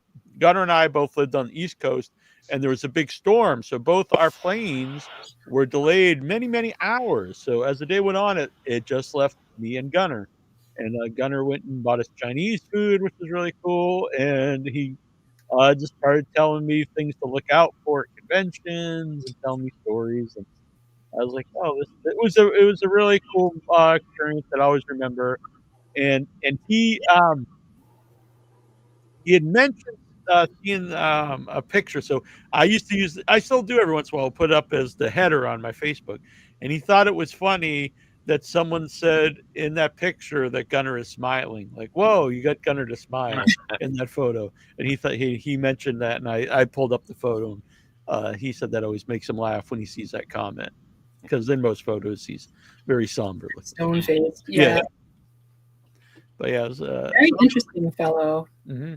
He was telling us about him himself, like suddenly being in a situation where he decided he was just going to learn how to be on a ship at sea, and because of his heritage, and so he just went and found a ship that people were using, I think, for actual fishing, like a ship, and he was out there like climbing the ropes and doing the things. It was fascinating. Yeah, it was really cool. Yeah, and he's one of the only people who knew because I normally just say Cape Cod, and anyway, he came up with sandwich, and he actually would take the boat out of the docks over here. Oh, no kidding! That's pretty wild. Yeah, he lived up with his wife in by Arcadia Park in Maine. Oh, okay. Wow. Yeah. Oh, I need to reach out to her. We chat a little bit. Anyways, it doesn't matter. Yeah, really good guy. So that's really exciting about this documentary. Yeah, so we'll have him on, and we're gonna probably have someone on from Buff. So Buff next week. Oh, next week! Wow. Yeah. Next Came week. fast. Yeah, so Wednesday we will be seeing the new Nicolas Cage, the premiere of the new Nicolas Cage film, The Surfer. Oh wow! At Buff. Yeah, it's So only that day. Yeah, so we're gonna go up that one day for Buff, come back, and then we're going up Friday through the rest of the weekend for the rest of Buff. And yeah, we got a huge weekend of movies, and then we also have some screeners to watch. So we're gonna try to watch some of the screeners over the weekend, and maybe get a guest or so for Thursday to promote Buff. That'll be I haven't even heard of this movie, The Surfer. Well, a man returns to the idyllic beach of his childhood to surf with his son when he is humiliated. You have this committed to memory? I'm impressed. Oh, holy shit! That's amazing. When he is humiliated by a group of locals, the man is drawn into a conflict that keeps rising and pushes him to his breaking point. So I don't know if it's going to be like that. Be Nick Cage direction, like go be Nick Cage and go batshit crazy. Maybe, but maybe not. It looks like a pretty. You guys want to watch a trailer together? Yes. Oh, I'd love to see it. Yeah, because I don't know anything about it besides what I just heard. I didn't know it until we were looking at the scheduling, so it's pretty exciting. Let's check it out, Mr. Jones. Yeah. Well, I want to make sure it actually works because they make it a little more complicated now. Oh. We found out last week. I was trying to share stuff and no one was seeing it. Yeah. All right. So this should be up. Do anybody in the audience not see it? Do you see a still photo? Okay. Let's just go with yes. All right. Just talk real quick. I'm going to pull it up on my phone and I'll be able to. So what is it? Locals only, I believe, on this what is this? Just some normal person Subaru SUV. So maybe he's being harassed by the locals because you know what? People who live in beach towns little tweak are pretty like get the fuck out of here. Here we Drinking go. Too much salt water. It's working. It's working. So here we go. Nice. No need for all this fuss. Listen to me, brother. I know it's smart to lose face in front of your boy, but you got to know when to back down, or it could get a whole lot worse. This is a special place for us. There was magic here when I was your age. My old house is finally for sale. I'm buying it. Just want to go home now. Wake up. Locals only. Don't live here, don't surf here. I'm not surfing. There's a view for locals only as well. Hey! Hey! Men are like engines. You've got to release a little steam now and then or you'll blow up. That's my board, and I want it back. Listen, mate, I think you've been out in the sun too long. No, my father gave me that board. I can tell you myself, that old board's been up there for as long as I can remember. She's a beauty, isn't she? I'm not trying to be cruel. We don't belong here anymore. All I want is to take my son surfing. Don't get yourself down. Before you can have everything, you have to experience nothing. What? Pathetic.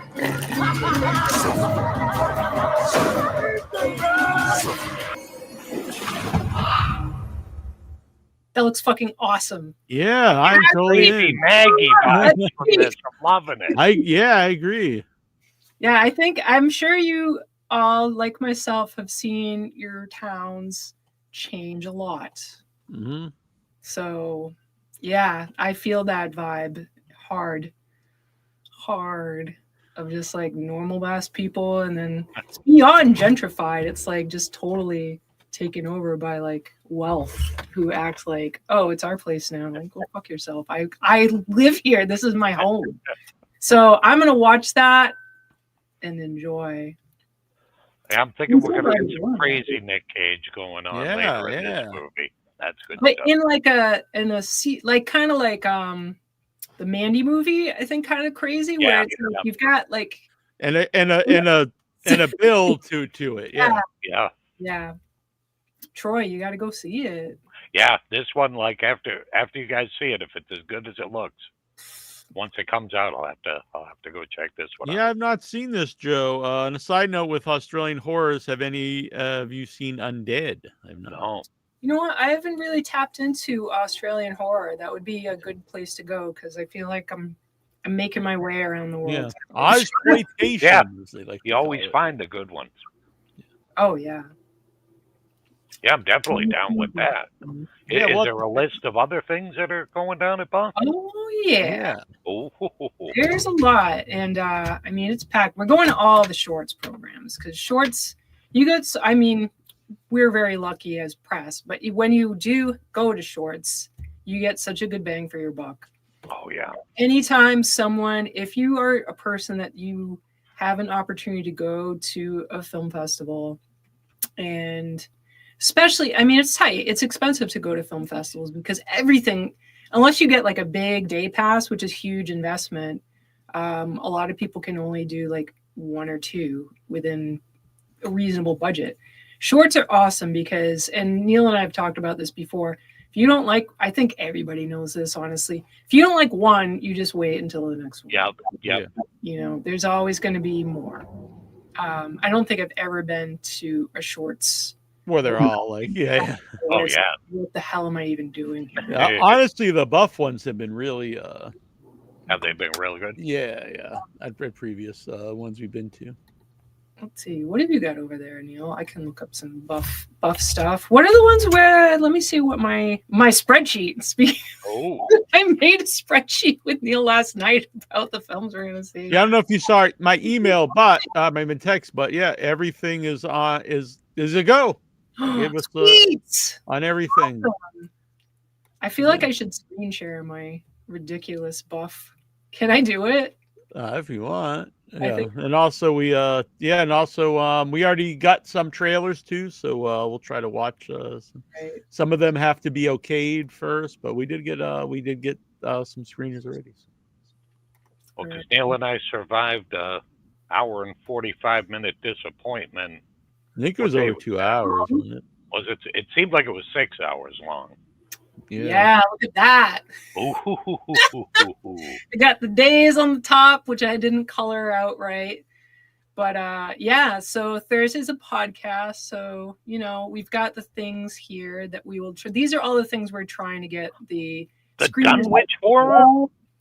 That's the shorts block, man. So there's shorts blocks, and that's one of them. Done, and it's always it's because it's all the crazy Lovecraftian. A lot of people aren't saying Lovecraftian now. It's cosmic horror. Oh. So it'll be weird monsters and cool shit like that we love. What else we got over here? So we got Head Like a Hole. Looks really cool, but we are able to get a screener. So we may have the director on at some point. Yeah, nice. It's pretty tight. Do you have Neal, while we're here, do you have the descriptions of these films? Yeah. I mean, we can go through the just the complete lineup. So Wednesday is The Surfer, like I said, and Muerte en la Playa, which is a 1991 film. I think we're also trying to get that one. Yeah, they did send it to us. Mm-hmm. Oh, okay. Sun, Sand, and Slaughter. Wealthy heir David returns to his idyllic life beachside home, hoping to shake the lingering trauma of his abuse-filled boarding school days, where his twisted teacher did more than just assign homework. But therapy isn't on the agenda. I'm going to take this down. That's probably not great to look at for the whole. Okay. But therapy isn't on the agenda. Instead, the disturbed David embarks on a vengeful murder spree, brutally off anyone and everyone he dreams responsible for his torment, including those who dare to tempt him. Mommy issues, check. Sweaty homoerotic tension, double check. A body count that just won't quit. Oh, you bet. Wow. Never before available theatrically in English, Muerte en la Playa, Death on the Beach, is an early 90s cocktail of telenovela melodrama, psychosexual madness, and sun-drenched sleaze. Directed by Mexico's forgotten cult hero Enrique Gomez Video, this long-buried gem pushes the boundaries of desire, violence, and just how many crimes one man can commit in a Speedo. Yahoo! All right, I'm down with that one. Is it like a surf themed? Like it must be that. Maybe it is. That's probably why they picked it to play after the surfer. And so Barbara Crampton will be in attendance because it will be a screening of the 40th anniversary Reanimator. I think on Friday. Badass. That's awesome. Is that on Friday? Saturday. Wow. Evening. She will be in attendance on the Wednesday. I'm not sure how they're working that. I don't know if she's gonna. I think there's a like a kind of a screening of it too, but it might be just for people who have like I don't know. But yeah, I think it might be. You might have to buy like a whole pass for that. Screenings, which we will not be going to anyways because it's a work night. Yeah. So Thursday, we have a Chain Reactions, which is a documentary. We can watch the trailer if you like. Chain Reactions is also a Texas Chainsaw. Yeah, let's watch it. We got trailers. Wow. Let's do it. Do it up. Yahoo-y. It's part of the whole press thing. We got to put as many trailers up as we can. All right, here we go. Chain Reactions.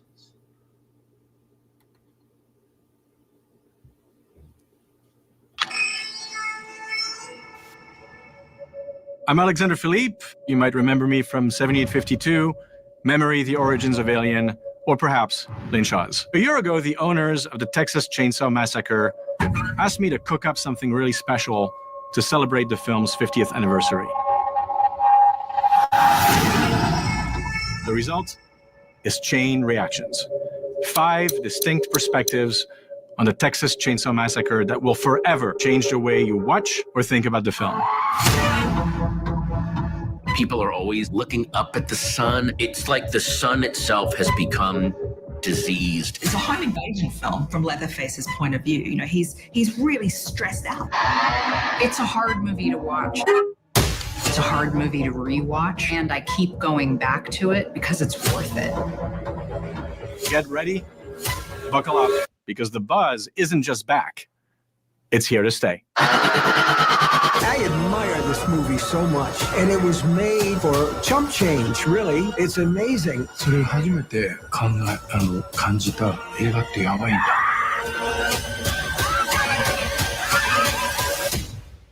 Damn, that looks I think Tobe Hooper wanted people to walk out of that theater shaken. What a great group of people talking about that. Yeah. That's so cool. They had me a Patton Oswalt, you know, like didn't need anyone else. Super cool. Yeah, that looks great. So that's very that should be a ton of fun. Whoops. I went to remove her shared thing, and I think I kicked her out of the room. But so she'll have to come back in. I'm sorry about that. So she'll be joining back up here in a second. It was just taking up a lot of room on my screen here. But yeah, that looks sweet. Mm-hmm. And the one movie he mentioned, 7852, that's a really great psycho documentary. Oh, no kidding. Oh, yeah. Wow. It's like the number of scenes or like the edits in the cuts in the shower scene. It's literally just about the shower scene. No way. That's awesome. Yeah.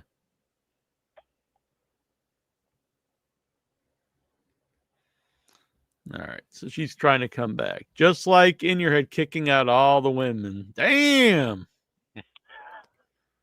I'll post this again here quick. Thanks again earlier, Mike's shitty internet provider, to send Vagina Wrinkle one of these hats, and I will. That's awesome. $50. Everybody should have a weirdo hat. Exactly. It's very fitting. Man, hopefully she can come back in here. I remember seeing a weirdo shirt, but it was from the Crumb comic book, and I should have got it, but I didn't. This was years ago at, I think,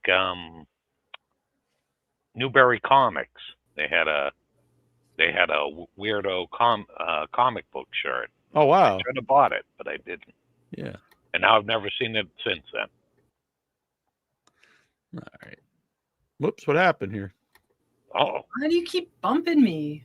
Well, the one I did by accident, but that time I think that just something weird happened there. But have you been live this whole time, just dumping me? Well, yeah. Well, I mean, we can't just go off air, but I did something like really. We were talking about weirdo. No, weirdo. The hat. Oh, weirdo the hat. Yeah. Yeah. Mm-hmm. So chain reactions. That looks great. I'm excited to see that. That one should be great. So a also, lot of documentaries at this, or is it? No, I think that's the only one, honestly. Yeah. I'm pretty sure. Maybe. Perhaps. But at any rate, whether it is or not.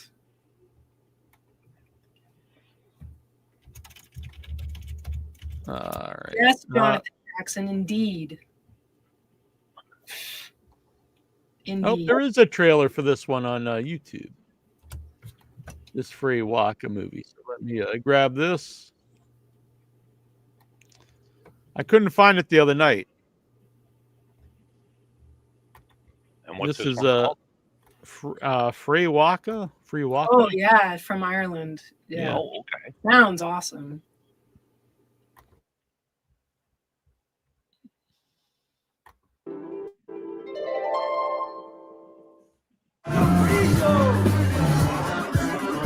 How could I go? Looking dinner weg, corridor. Ще не вплинься.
Well, I don't think that was really a trailer, more than just a clip of the movie. So. Yeah. But it's got a goat, so that's a good sign. Gaelic, which is pretty cool. There's not a lot of movies I see that are offering Gaelic. Mm-hmm. That's true. Yeah, that's very true. So yeah, and that is the New England premiere. Okay. Very cool. Also on Thursday is Vulcan Isadora. Vulcan Isadora. All right, which we also have a trailer for. Ooh. This one has an actual trailer. Plus, that was not a Buff trailer. That was from some other convention. Festival. Unrelated, but I want to jump in real quick. What's the name of the guy that donated the money? He's the guy that tried to get us to like beat up on each other recently, didn't he? Yeah, Mike's a shitty internet provider. Huh? We owe him. I feel guilty to this day about us not following through. Mike's shitty internet provider. Say he sent $50 to the show to send him to send Vagina Wrinkle hats. Not even him a hat. I know. Send our mutual friend Vagina Wrinkle a hat. So I will. That's pretty sweet. Well, Mike, That's a good fella.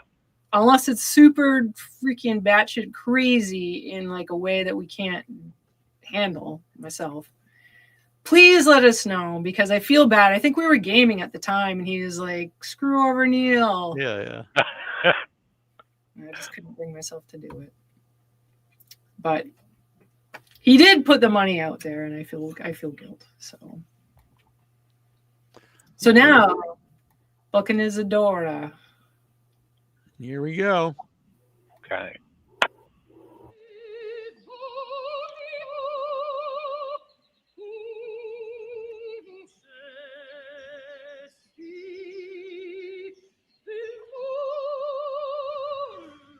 Hey, we used to have those. Yep, you don't see the carbon snakes very often. Used to get them out of gumball machines.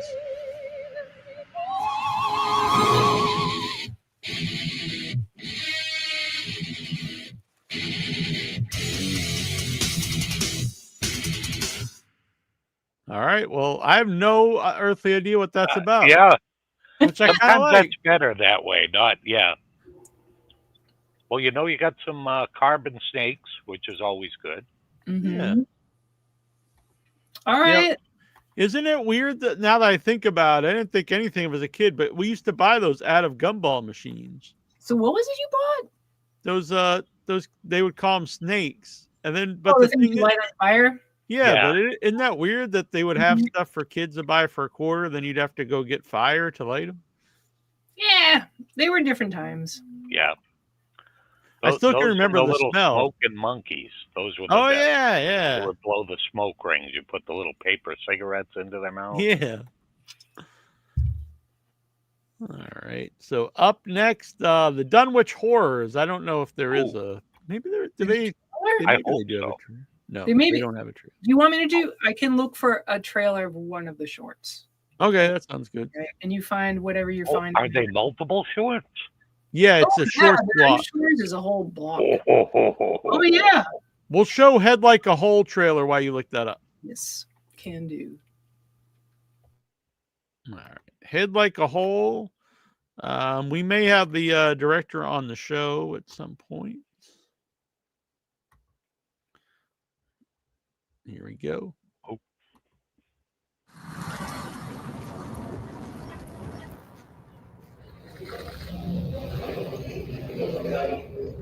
Would you describe yourself as someone with an open mind? To a point. I want you to look at that wall. Tell me what you see. I believe there is a small hole in the wall. This anomaly is your research subject. I need you to observe this hole. Scrutinize it. If something abnormal occurs, it's you who will define and report it.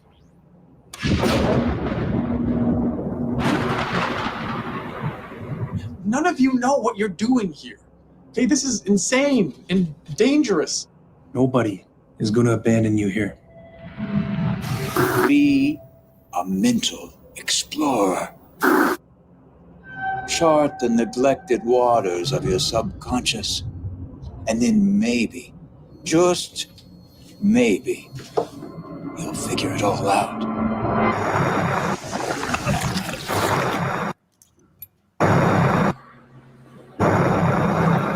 You're absolutely perfect. Damn. We will change together.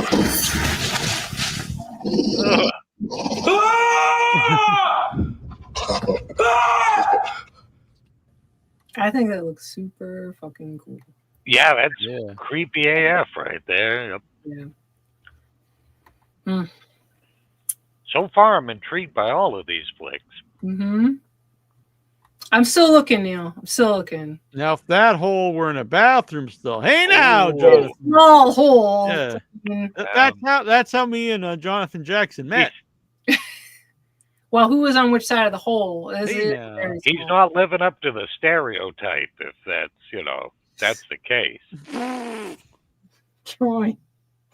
I love Jonathan Jackson, so I can make that joke. Jonathan Jackson. Well, maybe now we found out who was on what side. I guess. All right. The Ugly Stepsister. I dig the name. Yeah, this one's not a trailer. I think I found the trailer for this one on YouTube. So. Jonathan Jackson brings up a point. They're interchangeable. That's true. That's fair enough. Oh, I found one for the thing. Okay, cool. You do you, and I will. Yeah. This order. Jonathan Jackson seems to know a lot about these. But it's good to have knowledge. I always think. Let's see here.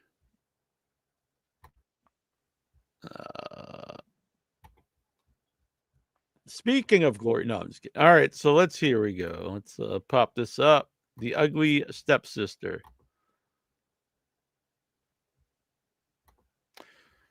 I love how, by the way, StreamYard, if you're listening, you added this new thing and you made it way more complicated than it Oh, used. no. Way.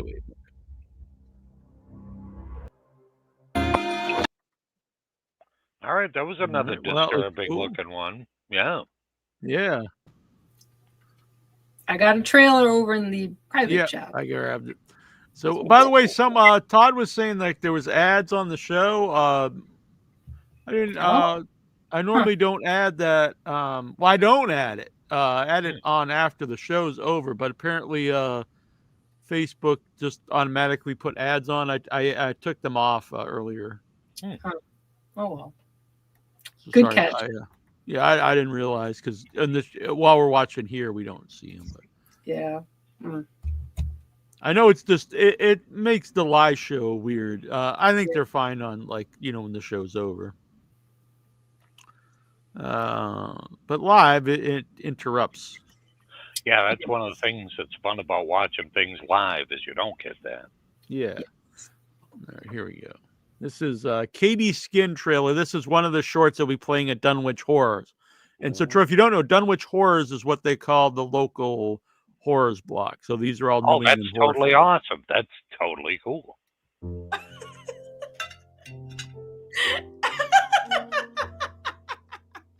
Are you all right? Yeah. Why?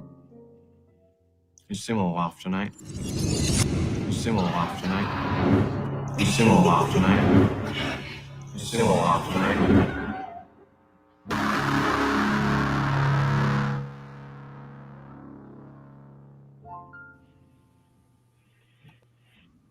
Definitely saw that. Yeah, we saw it at that winter. Yes. Oh, okay. Yes. It was good too. It was really good. All Wow, right, good for him. He got it in. Yeah, that's pretty cool that he got it in both festivals. Absolutely. Oh, so you have another one here too? I do. This is from the segment block called Trigger Warning because they're really batshit crazy. So you show up for the Trigger Warning shorts. You have been warned. And they have the later shorts. Formerly called. Go ahead. Formerly called What the Fuck or WTF, and then they renamed it Trigger Warning. Okay. Pretty fun name, honestly. Yeah, one year when I was there, and during that they showed it was when it was still called WTF, and one had hardcore porn in it, and I did not expect that. Wow. And people started were very uncomfortable, and people started to get up and leave, which no kidding was kind of a funny experience to me. But it was very unexpected in the Brattle. Good morning from the flight deck. It is currently 17 hours, 13 minutes coordinated solar time. We are now beginning our breakaway from Jovian orbit. Passengers on the starboard side of the vehicle have a simply breathtaking view of the southern hemisphere of the gas giant. So relax, enjoy the look, as we begin our trajectory toward Earth. 17 hours, 14 minutes, coordinated spot time. Oh. Man, that looks great. Yeah, they put some time and effort, it looked like. Yeah. Yeah, wow, all right. I'm into that. That looks cool. With the box cutter to the throat. That was pretty yeah. creepy. I'm into that. Yep. All right. So yeah, Trigger Warnings, a short program that will close out Friday. And Saturday. If you're looking up the shorts, I'll play one of the narrative. I did find a trailer, which I assume you can play. It is from Vimeo, but since you're screen sharing, I would figure. Yeah, it should be fine. Yeah. Okay. Cool. So the Sound and Vision, which is really cool, Troy. It's a collection. Well, Trigger Warning is a collection of like stuff that's probably got either sex or something that's going to trigger people, violence, but more like taboo stuff, you know. Because all of them have, well, not all, but most of them will have some kind of violence. Sound and Vision is music videos. Yes. Oh, very cool. Which I'll be honest, the first time I was like, I don't really need to go to that, but it was a great block last time. I had a really good time. Yeah. All right, here we go. It also makes me do this for every time we share this. Very, very, very useful. StreamYard to make it very, very complicated. Yeah, don't make I it like user to have friendly. That would be stupid. Yeah, multiple steps.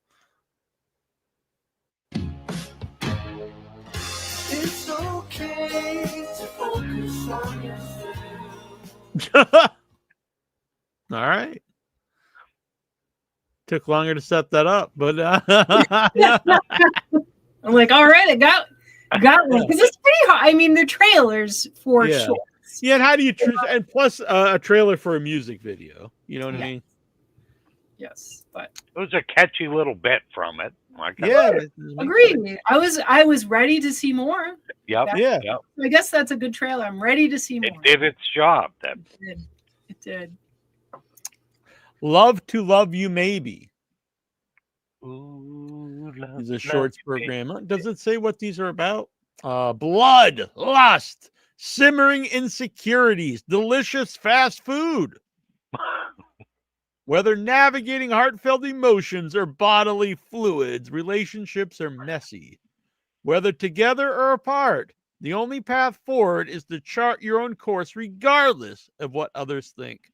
Transcending cliches and stereotypical assumptions, this year's comedy shorts explore the oft complicated realities of friendships, new and old, brief yet meaningful, connections, and romantic entanglements.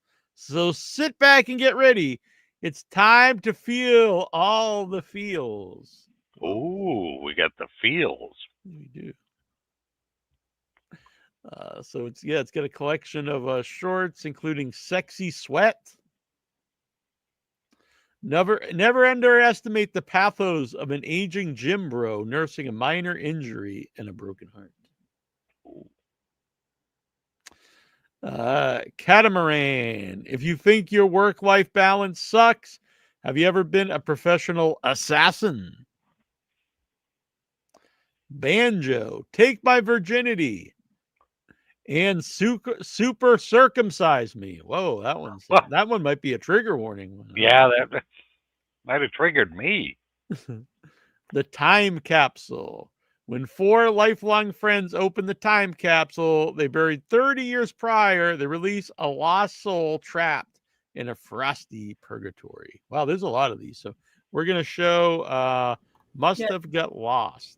Yeah, you could go to the Boston Underground Film Festival if you want details of all of the shorts, because there's a lot of shorts. It's like got to be 100 shorts. Yeah. Wow. So, is a lot. One of the other features, Sister Midnight. It's not really horror. Should we show it or? here we go. Sister Midnight. We're going to show the trailer. This is playing Saturday at Boston Underground Film Festival. Next.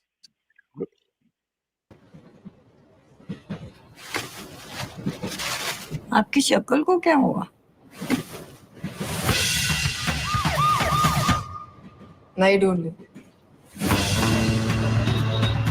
ये तो पढ़ हम कैसे जुट गए? उसको हर लड़की ने रिश्ता मना किया। क्या मेरे से आ रही है? बहुत। और वो तो वैसे ही पागल है।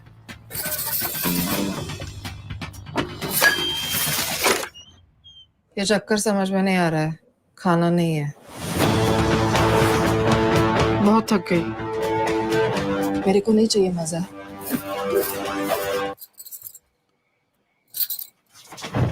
बगावत अंदर से आनी चाहिए, जैसे आपकी दराज में से सांप।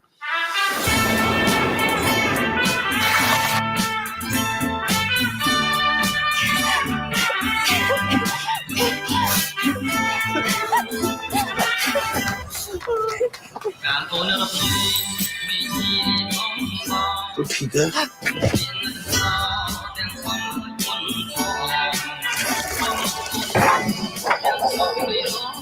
तो दूसरे इंसानों जैसे इंसान क्यों नहीं हो सकते?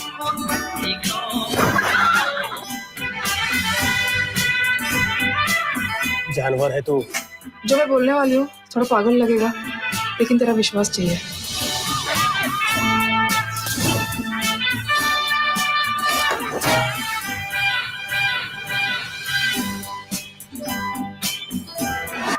आप दुखी हो? भगवान ने थोपड़ा ही ऐसे बनाया। All right. That movie looks great, though. Yeah, I think it looks really, really good. Yeah. I would definitely watch that one, too. You definitely. It is weird that when it's like feminism, I'm like, you don't need, like, it looks like a good movie. If it is, it is. That's fine. Yeah, is that part of the sale? That doesn't need to be part of the sales pitch. It looks like an awesome movie. Just looks funny and good, yeah. Alma and the Wolf. I don't know if there was a trailer for this. We did not find one. But perhaps there's one today because you found one for something we didn't see yesterday. Yeah. But in the meanwhile, would you like to play the one I found and I could try to find it? Yeah. Okay. So, yeah, I'm not seeing one for the other movie. It might be just too new. Okay. Let's see here. Alma and the Wolf. That will be, I believe, the world premiere of it. But we're going to play a trailer from the shorts block for Must Have Got Lost, which is we're going to show Good Boy. Is that what we're playing? Yeah, we did see this one and it's amazing. Yeah. All right. Give me 1 second. And this is another block of shorts? Yes. Wow, they got a ton of different ones. That's so cool. Oh, yeah. It's great. And this was an awesome, awesome film. What does it say? Well, what's the connection to these shorts? We'll find out. It is part of the block called Must Have Got Must Lost. Have Got Lost. Which Must Have Got Lost, if I look at it, says gritty, never mind. That's a description of the actual thing. Yeah. Well, we'll just play this trailer. Yeah. There we go. And we'll sing some Jay Giles after. Must have got lost somewhere, some down. Kom da, Frank. Det er middag.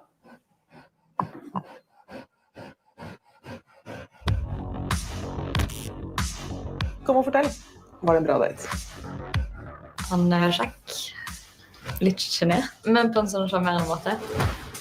Hva er det du gjør? Jeg teller antall kalorier jeg har drukket. Så du er en kontrollfrik? Nei. Kunne du tenkt å bli med meg hjem? Bor du her alene? Det har hun.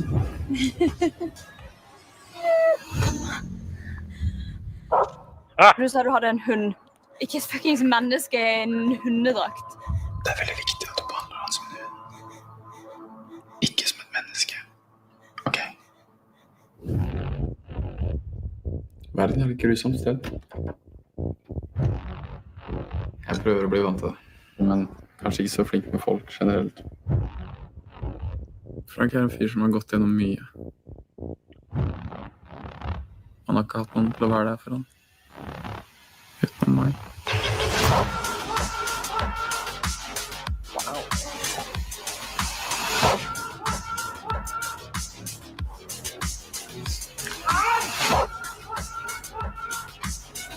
Frank var den eneste som likte meg for den jeg var.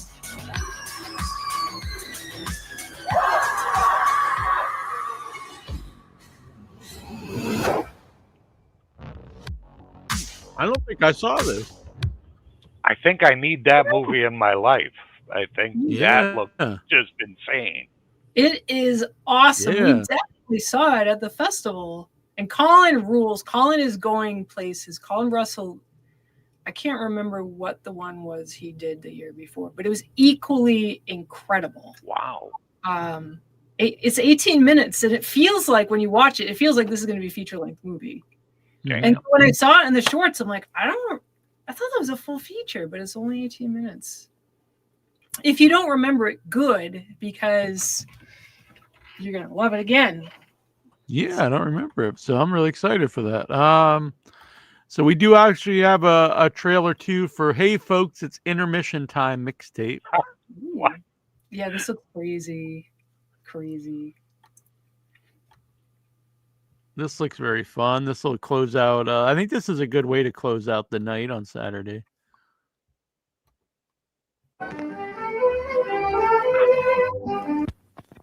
Hello. Hello.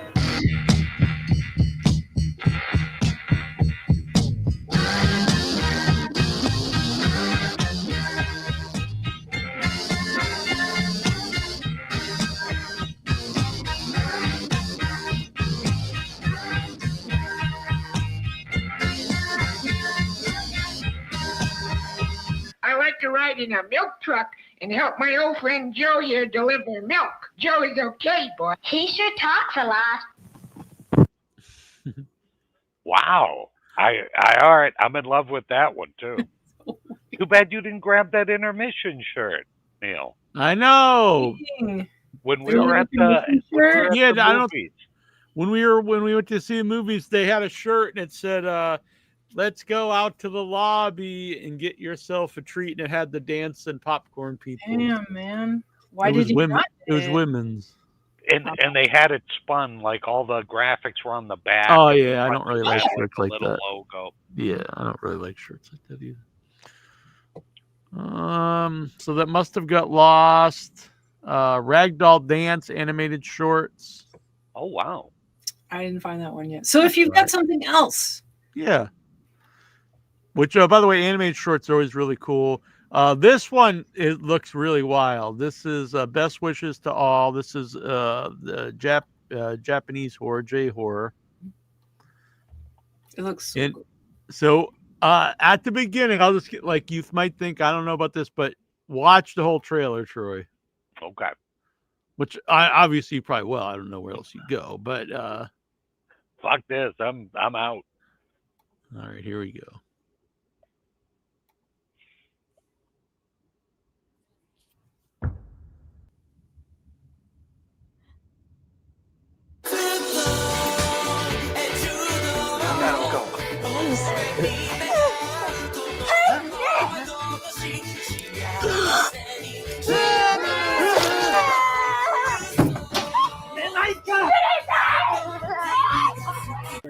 That one looks disturbing. Yeah. Yeah. Looks disturbing. The trailer from this other shorts blog. Uh-oh. This looks. I haven't watched the whole thing. Just the opening image needs its own trigger warning. It is very weird looking. Oh wow, I love just the still picture. I'll be yeah, honest. it's crazy. Is this the animated one or is this the new one? Okay. It looks nuts. So yeah, I think the short blocks are always like an hour and a half or 2 hours long. So it's always a fun way to spend time here. I didn't see anything about Saturday morning cartoons or cereal this year though. Oh, they do that at Buff? I thought that was a totally different event. No, they always have it Saturday and Buff.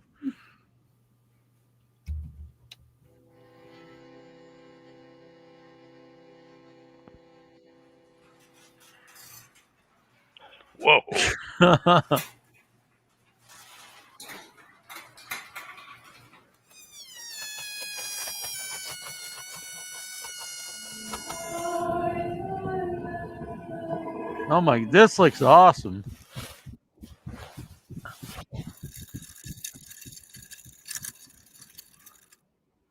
Damn. Yeah, that's madness just the way we like it right there. You're right. There's starting any more cartoons I think about it that's at Halloween. Yeah. Oh, is that? Yeah, because at times we would go see those and then go see the long thing. Oh, okay. Yeah, doesn't it look nuts? That Yeah, looks insane. Mhm. Totally cool with that. That was Sunday. I'm sorry. Sunday, best wishes to all.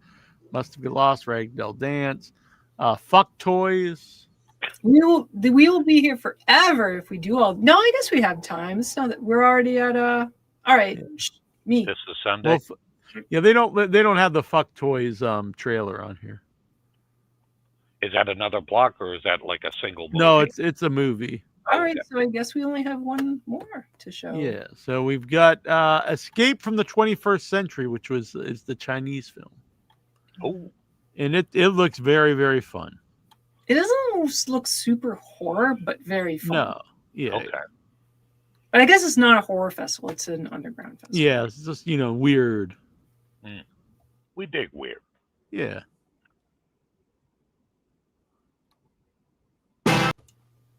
I'm down with it, though. I'm Yeah, definitely no, down it's with fun. it.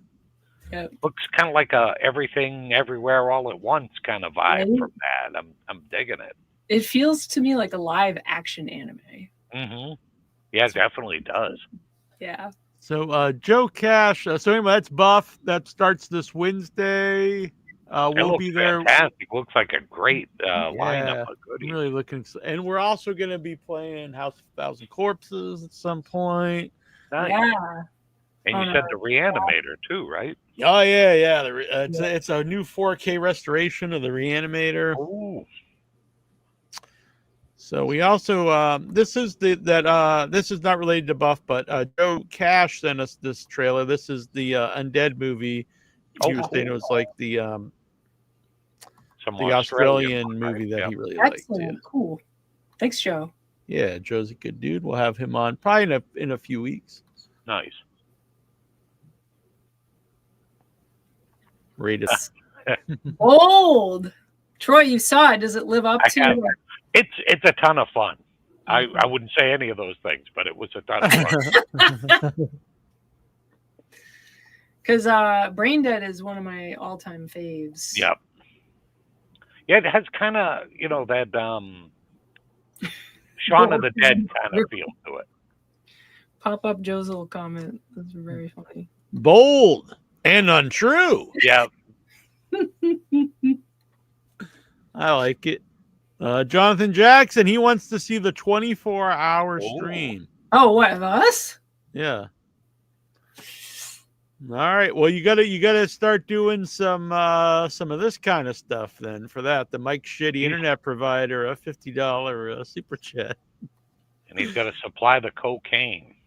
10 out of 10 movie chat GPT. I have no problems with no.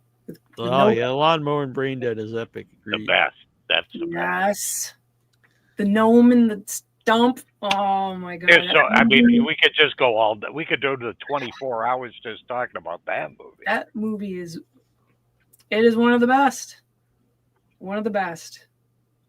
Where the hell's Peter Jackson been though?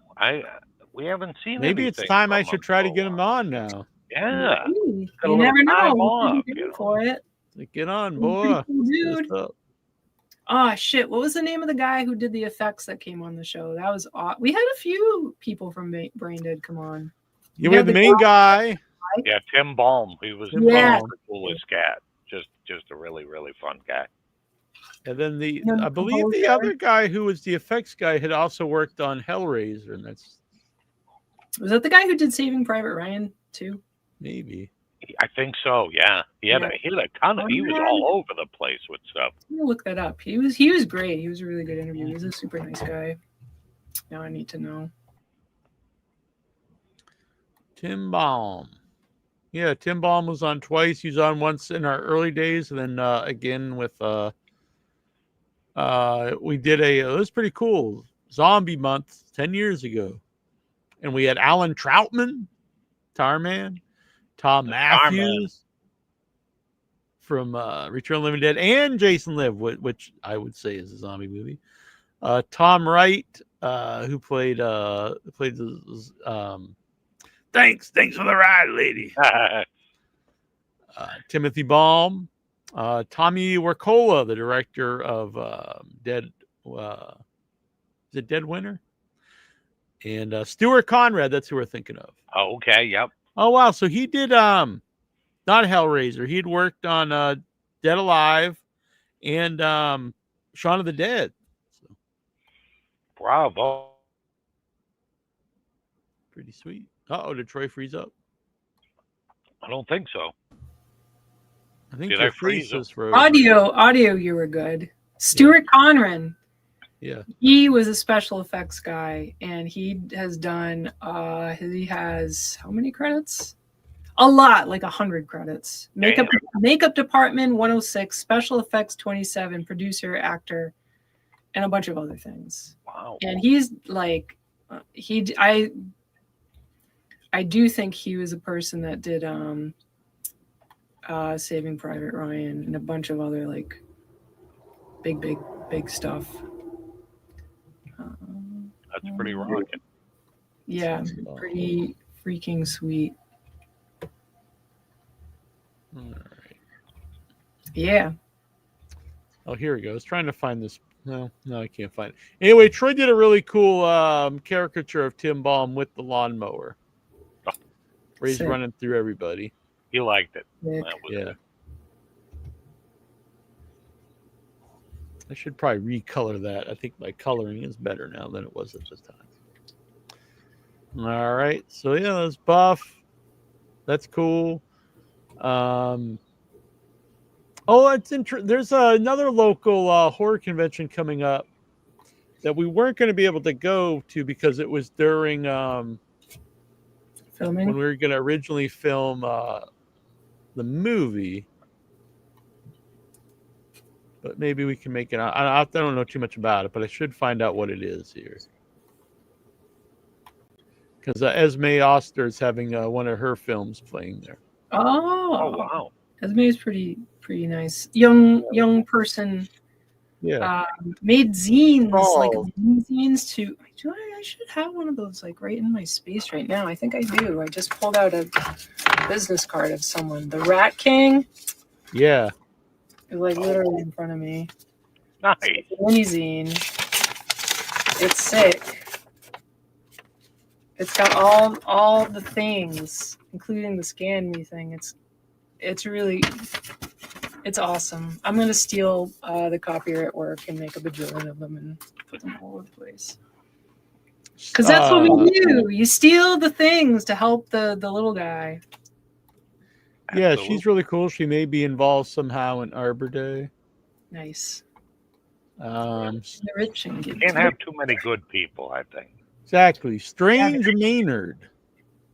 Strange Maynard. I know that. Strange Maynard Independent Film Festival. Yeah. And where's that one happening? Maynard. Maynard, Mass. Yeah, I don't know what Maynard. It's just a one-day event. May 3rd, 12 to 5. 5 hours of short films, horror, comedy, and everything in between. Meet local filmmakers. Tickets $10 at the door. Oh, how can you go wrong there? Yeah, not too bad.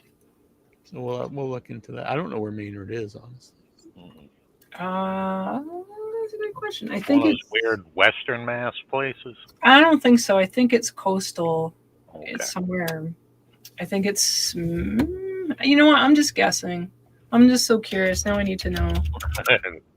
A one-day film festival looking to shine a spotlight on strange and bizarre short films. The festival will place an emphasis on films that are funny, weird, creepy, or all of the above. Our primary focus is horror comedy. Interesting. I'm down. Yeah, I like that. Maynard. Oh, I'm sorry. is not way west. Like Concord, Mass, and you drop down a little bit. We love underground filmmakers, low-budget filmmakers, first-time filmmakers, and people who are passionate about filmmaking. There's no budget, too or small, to make a great film. Very cool. Yeah, sweet.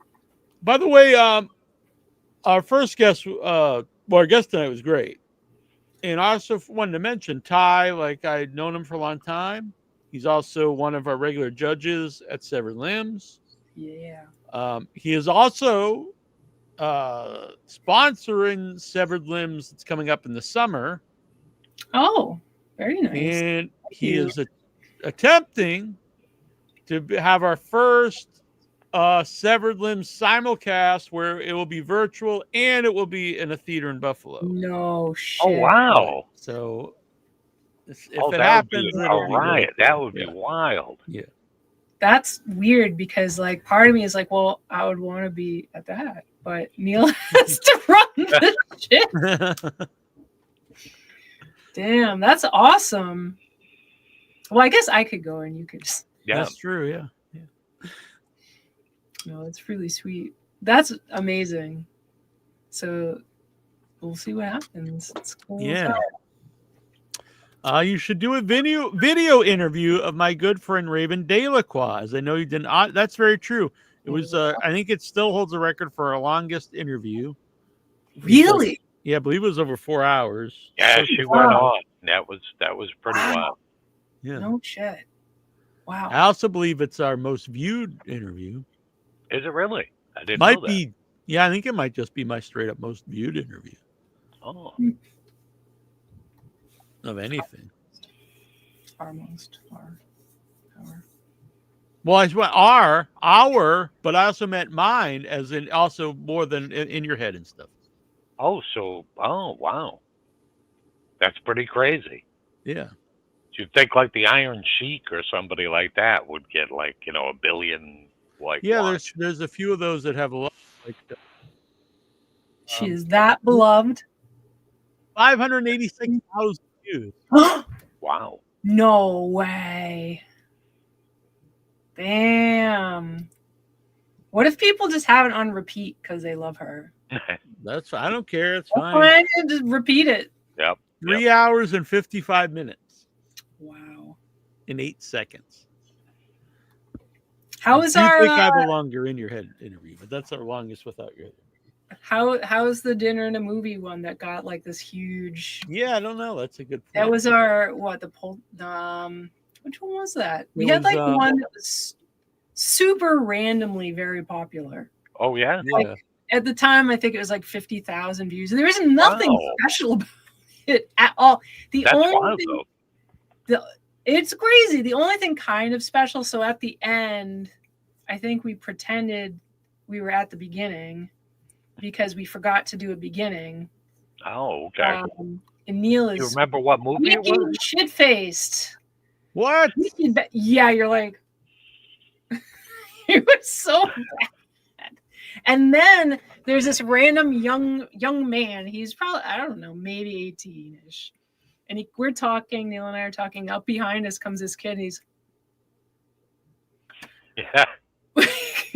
It wasn't offensive. It was just weird. No, we have levels of it, which is funny too. Got the video bomb from a young guy. That's kind of Yeah, he seemed like an okay guy. He wasn't being rude. He was just having a wave. That's cool. I don't know. Was it The Exorcist? No.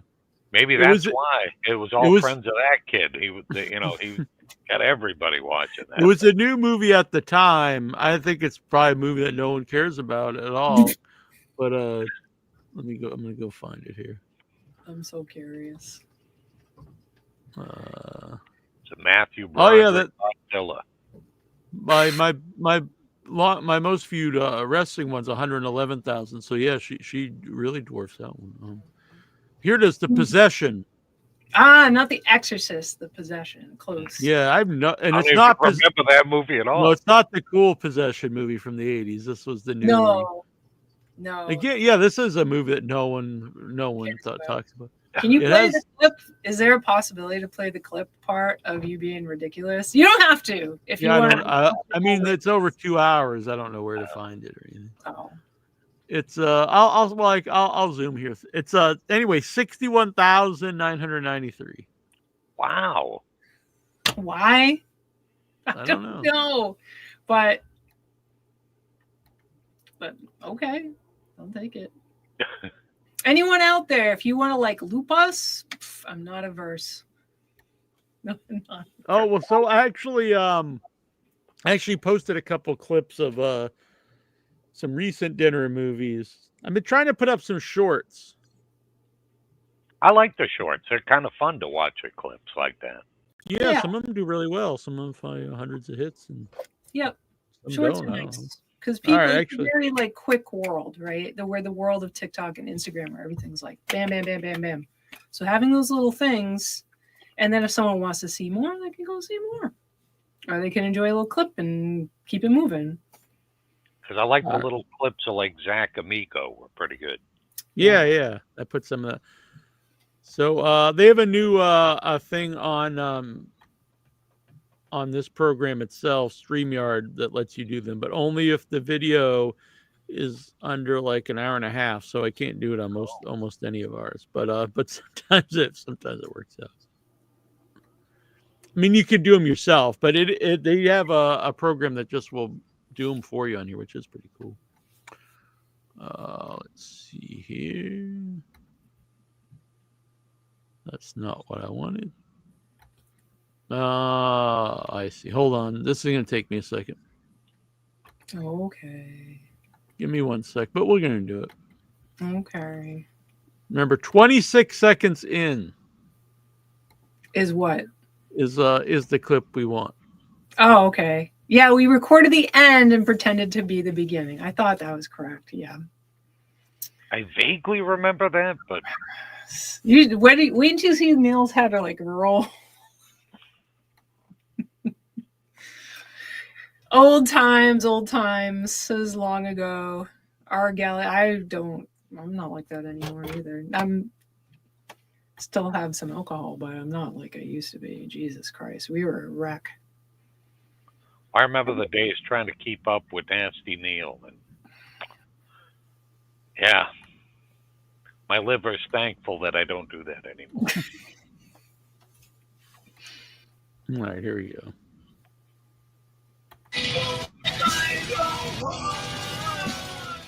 This is Annabelle Lecter. And this is Nasty Neely Jones.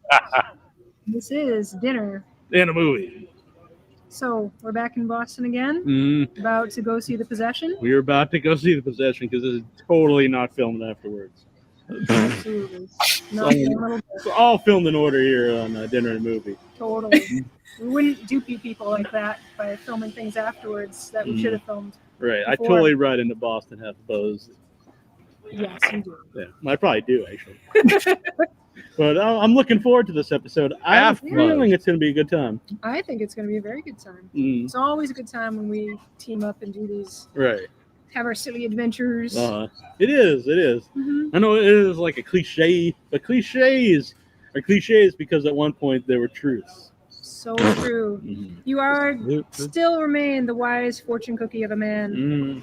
But we're gonna go see Possession, then we're gonna go see We're gonna go to Zuma's. Zuma. That's right. It's a friggin' Tex-Mex grill. Yep, right in Quincy Market. If you're familiar with Boston, Quincy Market, huge, or Faneuil Hall, huge area full of. I was digging the sideburns.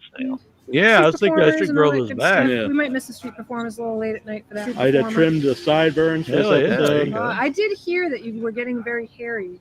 Yes, I haven't shaved since the New York episode. So looking kind of like a hobo.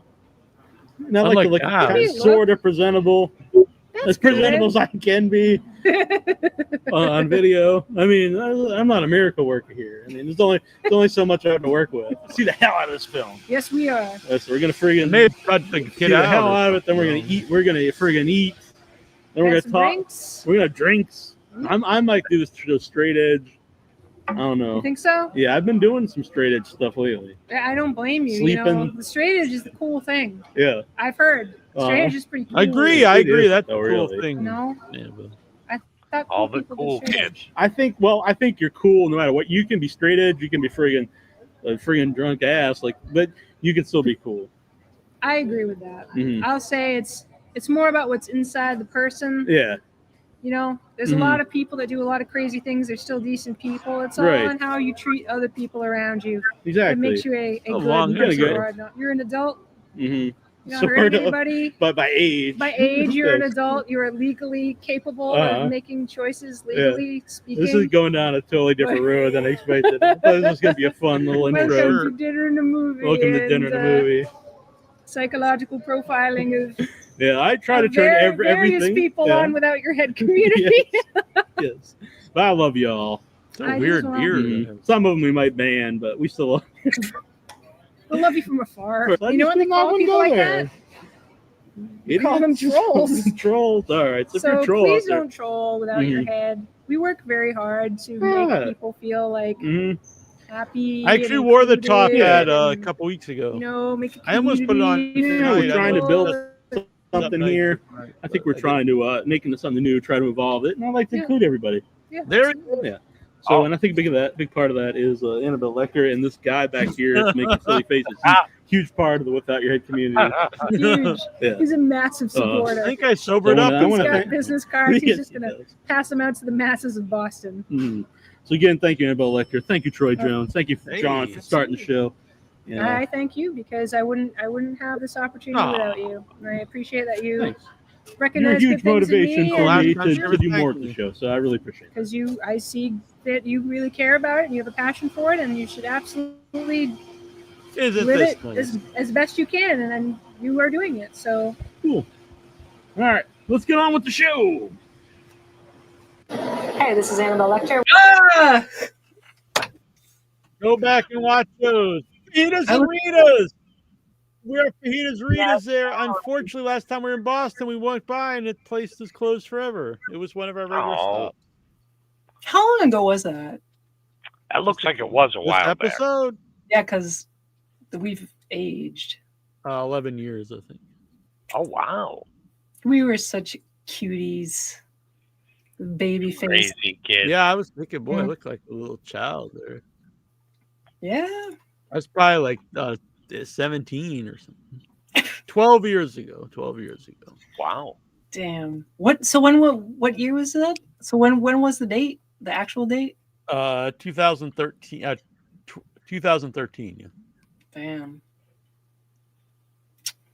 Crazy. See how nice I've been to you all these years? What? What the hell? Am I some asshole? Yes. No, you were but very nice. Very nice. And now we're fine. That's probably around the time we were talking about, hey, I got this idea for this movie Arbor Day. true. Yeah. No. Oh, really? Definitely. I think that first started talking about that when we would go to Denny's. Yeah, we first had because I found the actual messages, which is kind of funny to find. Mhm. So Troy, yeah, there's 4 movies we were batting back. So Arbor Day, a movie about necrophiliacs, which I've actually written a little bit of. Really gonna be I'm good. not writing it right now because I need to, but Yeah. but that could be a fairly new one. Killer Chef movie, which is also something I've even talked to Michael about. He liked the idea. That's similar idea to what it was originally, but it's also morphed into some other weirdness. And then a very bizarre thing that we probably can't do about midget tossing. Oh my God. And the Celtics and It was so great. Can we even talk about it?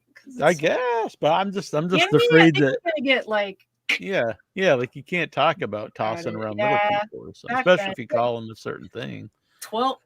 Yeah, well, dwarf tossing, I think, is kind of past. There you go. And it was from the point of view of like they're just normal. Obviously, they're normal people, but I mean to say they were just like walking out and about as people do. Yeah, they were regular people in this. They weren't. Just everyday people. I would say that about anybody, but you get what I'm saying. So they're out and about, living lives, and you see one person. And they get like yanked, they get like kidnapped. Yeah, there's an underground like midget tossing ring. So they're like captive. It's kind of like like if you think about like Coliseum. Okay. And so they do have to like fight with each other to show like who's going to be worthy. And it's like it's actually the reason why is because it's a ritual by the townspeople of Boston, and maybe actually was specifically Southie, I'm not sure, so that the Boston teams would win. Oh, okay. It was a ritual to be able to get. That's why they're called the Celtics, because it was Druids. That's because it was and it was Oh, Southie, all right. right? So it wasn't like the Boston Celtics. Well, you know, it was Well, it was the wasn't Boston the Celtics was from the NBA their team. heritage of the island. Yeah. So it wasn't like Robert Parrish and Larry Bird. Oh no. No. All right. No. It was to have It, them win. it was so they could win. The team. Yeah. Sacrifice to the basketball gods. By the way, this is a it good was pretty fun. Yeah. It's probably not going to happen. No, this is a good segue for that. Here's the first picture of Peter Dinklage as Toxic Avenger. Oh, that's crazy! Wow, looks pretty awesome. Weird. Yeah. So, are they going to have the Toxic Avenger as like a 3.5 foot tall? See, the thing is, from what I understand, former guest here on the show and often chat member plays the Toxic Avenger, so I don't think so.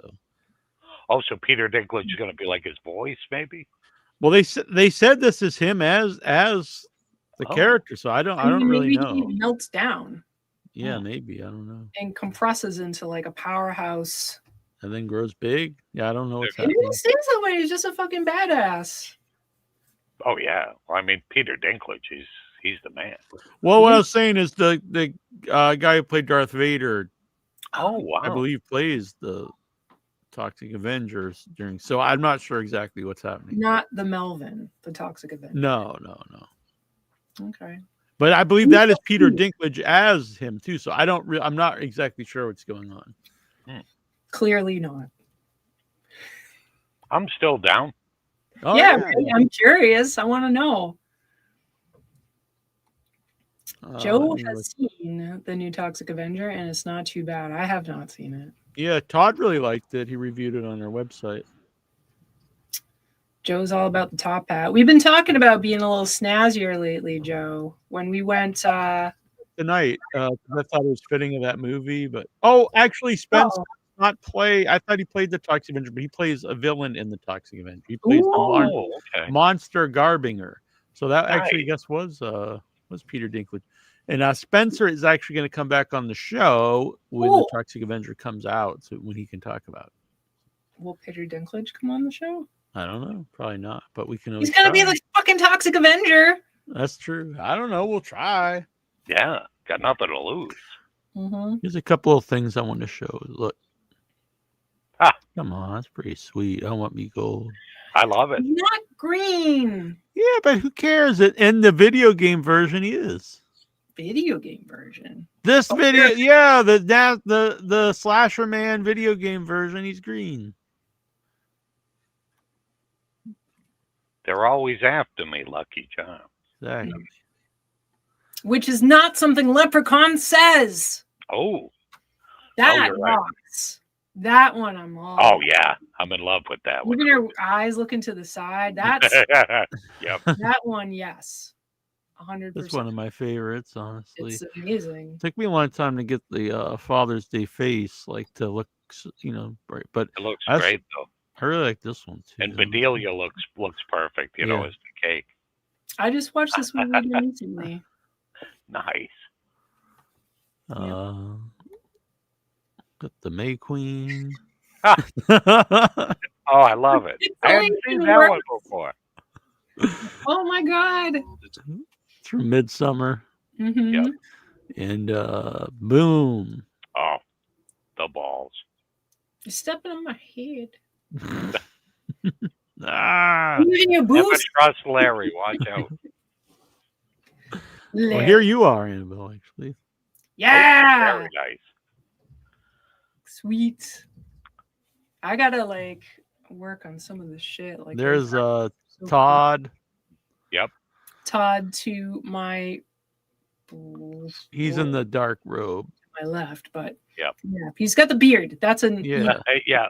And then some other cultists, one masked cultist, and then two unmasked cultists. Nice.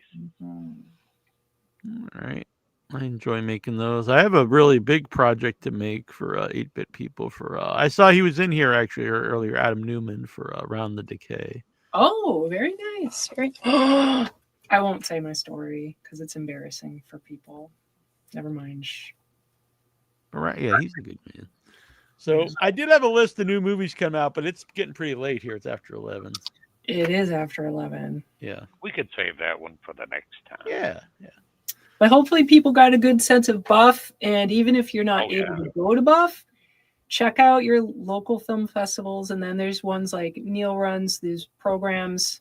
It's really good. It's usually the film festivals. One of the best things is about the community and getting to see people, getting to know people, then seeing them every year, or maybe you don't see them every year. So if you're not into the community thing, you still get to see some pretty awesome movies that you possibly will never be able to see again. So I do want to bring this up though. This has an actual release now. Uncle Sleezo. I love this movie. Uncle Sleezo, Toxic and Terrifying TV Hour. We actually showed it on Saturday Night's Fright one night, and they sent me the old DVD and signed it. This movie is awesome. It's an anthology, and then it's got this weird, creepy Uncle Sleezo who's like the crypt keeper that he hosts. He's great in it too. That guy. That's cool. I'm unfulfamiliar. Now I got to look at even the cover. The new ones. The new ones maybe more professional, but I personally like all this craziness. Yeah. And I love it. The Toxic and so it's 3 shorts, and then the Uncle Sleezo he's the narrator, and they also even have fake commercials. So it's like you're watching this on TV. It's fantastic. I love it. Very talented folks who made that. Where can people possibly find that? And real quick, and I even have a sticker, although it did get burnt. Dead Vision. How did it get burnt? I don't know, honestly, but the fate that it's a Dunkin' Donuts, I like it. And I don't know how it got burned. Honestly, it was actually the right first next sticker. to a source of, like a heater. I don't know, honestly. Let me look quick how you can get that, because it's a really good movie. I think I had it on my list that year for one of my top movies. Wow. And I also wanted to mention our mom watched Tiny Bites. Oh, I need to see movie it. I've been really championing. I loved it. So good. Loved it. Our mom loved it. She's like, "Did you see?" I was like, "Yes, I was telling you about that." That's made by Spider One. I wish I was here for that interview, but people can go see that interview because I think we could get them back on, because actually, both of them interact a lot with the Without Your Head X. Oh, Without Your Head X. Yeah, the Twitter, Without Your Head Twitter. It's not a great platform, but I mean, I try to share the show everywhere. So. And this movie Opus also, it's playing at the AMC I saw, so it's got like a wide release. Oh wow! It's a horror movie. A young writer is invited to the remote compound of a legendary pop star played by John Malkovich. Oh, no kidding. Wow. Who mysteriously disappeared 30 years ago. Surrounded by the star's cult of sycophants, and intoxicated journalists, she finds herself in the middle of his twisted plan. It's an A24 movie. It looked crazy from the trailer. It looked really good. Yeah. I was going to go see it Wednesday before The Surfer, but I don't think I have time. I think it plays at 5 or something. Yeah. Is it at any of the other AMCs? Yeah, I'll have to look at that. I'm trying to find this one last movie, the movie we just showed. Oh, here we go. Uncle Sleezo's Terrifying Hour. I'm not sure where it's where you can get it, because it said it came out this week, but it doesn't say like where exactly. Well, keep your eyes peeled, audience. Yep. Uncle Sleazo probably doesn't have a lot of entries in the Google. No, definitely not. I could play the trailer if you want before we go. All right. I highly recommend this movie. We also played one of the shorts. It's a anthology, and he had submitted. I think it might have been the very first. It was either first, second, or third. It was one of the original Severed Limbs, and he had sent in one of the anthology shorts as a short film. Very nice. Mm-hmm. Boils and ghouls. That is not going to play because I have to do all these other steps. Oh. We would have been able to watch it, but no one else would have been able to see it. Oh. Yeah, okay, here we go.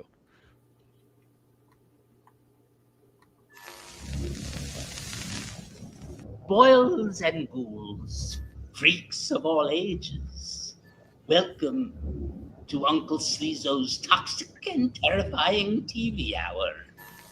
You are about to see things you have never seen, and probably will never see again. The maliciously macabre, the abjectly abhorrent, the gruesomely grotesque will all be on display this evening. How exciting!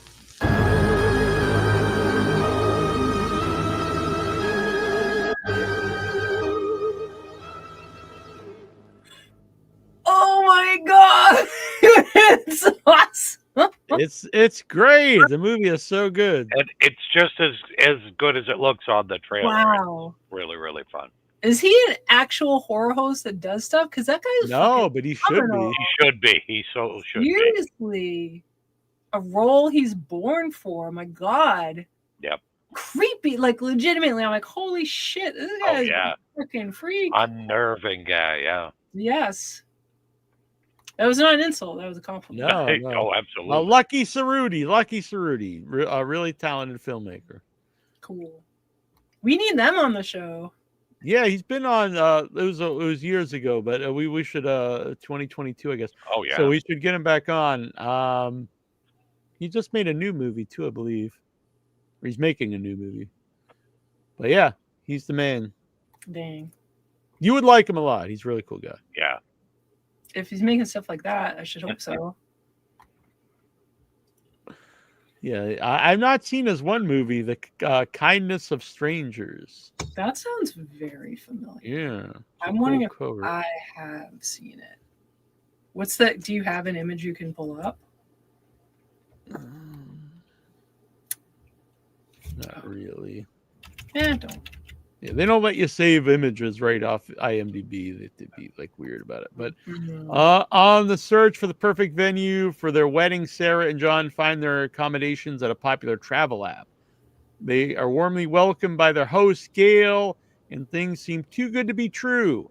But when John and Sarah learn more about who they are staying with, their idyllic trip turns into a bleak nightmare they could never have imagined. And who made this? Lucky Cerruti. I'm not sure. All right. I'm gonna find out about Uncle Sleazo, see if it is out now on like a new platform, or maybe there's a new DVD, whatever, because they have it listed there, and we'll get Lucky back on and talk about it. Sweet. That'd be fun. Yeah. Now, I don't want to be remiss in letting the folks know that this evening, beginning at 11:57, apparently, is a total lunar eclipse. Oh. It is the blood moon total lunar eclipse. It will appear to be red. And that lasts, I think, for 4 hours total. So it won't be eclipsed at that time. It'll be like happening. And pretty much everybody in the country can see it in like full.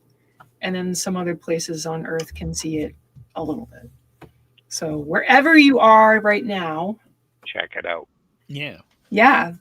It'll be a few hours. I'm pretty psyched. I thought I was gonna set an alarm and go out. I thought it started later than that, but I'd posted on the Facebook group a couple days ago. I was like, if we go late enough, we'll actually go into this moon. So the dogs will probably go crazy for that.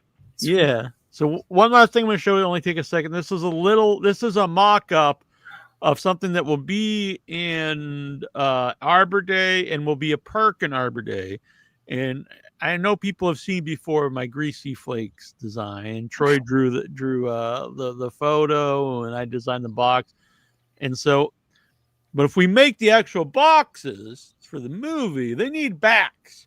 And so I was looking at old backs of the Monster cereal boxes, and a lot of them are cool. The ones that really stuck out to me had masks.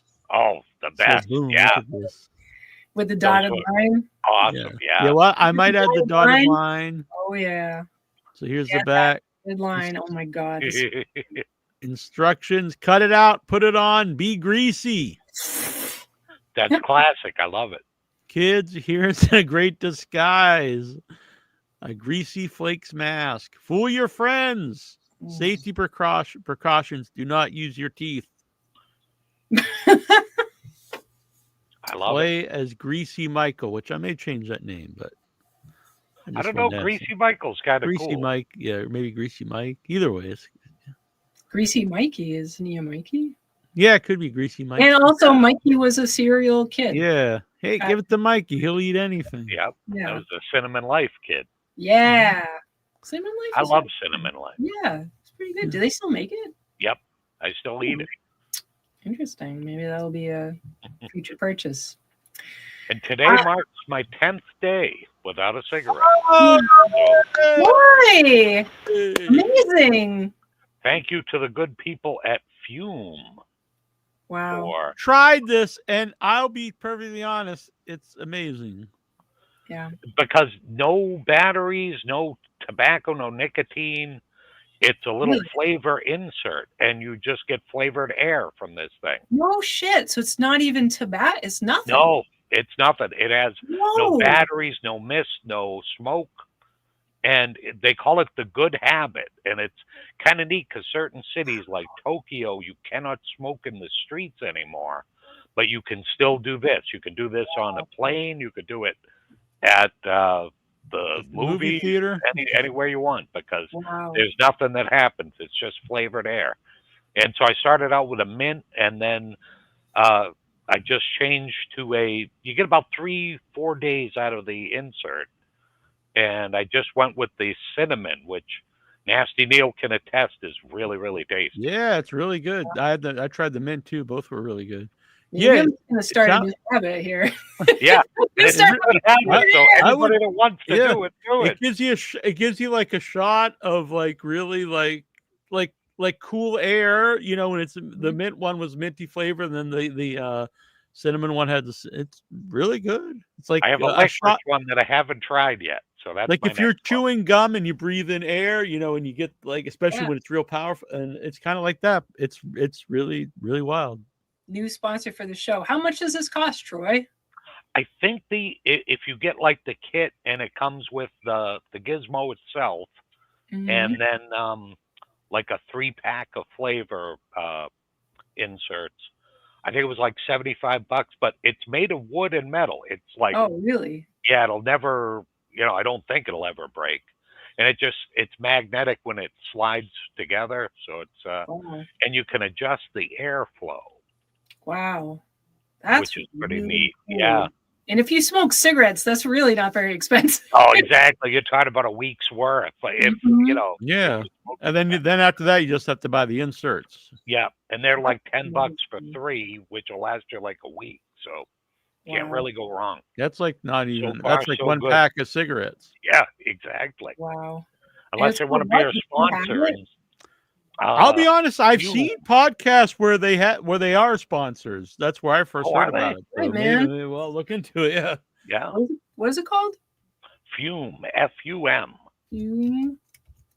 And I guess they've been around for like 9 years, but I never knew about them. It Yeah, was Neal, funny. It was on a something podcast that I saw them advertised for the first time. This is very cool. Break up with your bad habit. Yep. Man, I'm gonna bring this knowledge to my job. Oh, you definitely should, because anybody, because it's, you know, even if you're just trying to take a break from cigarettes, like try these suckers out, because nothing bad to them. Just any, you know, Yahoo.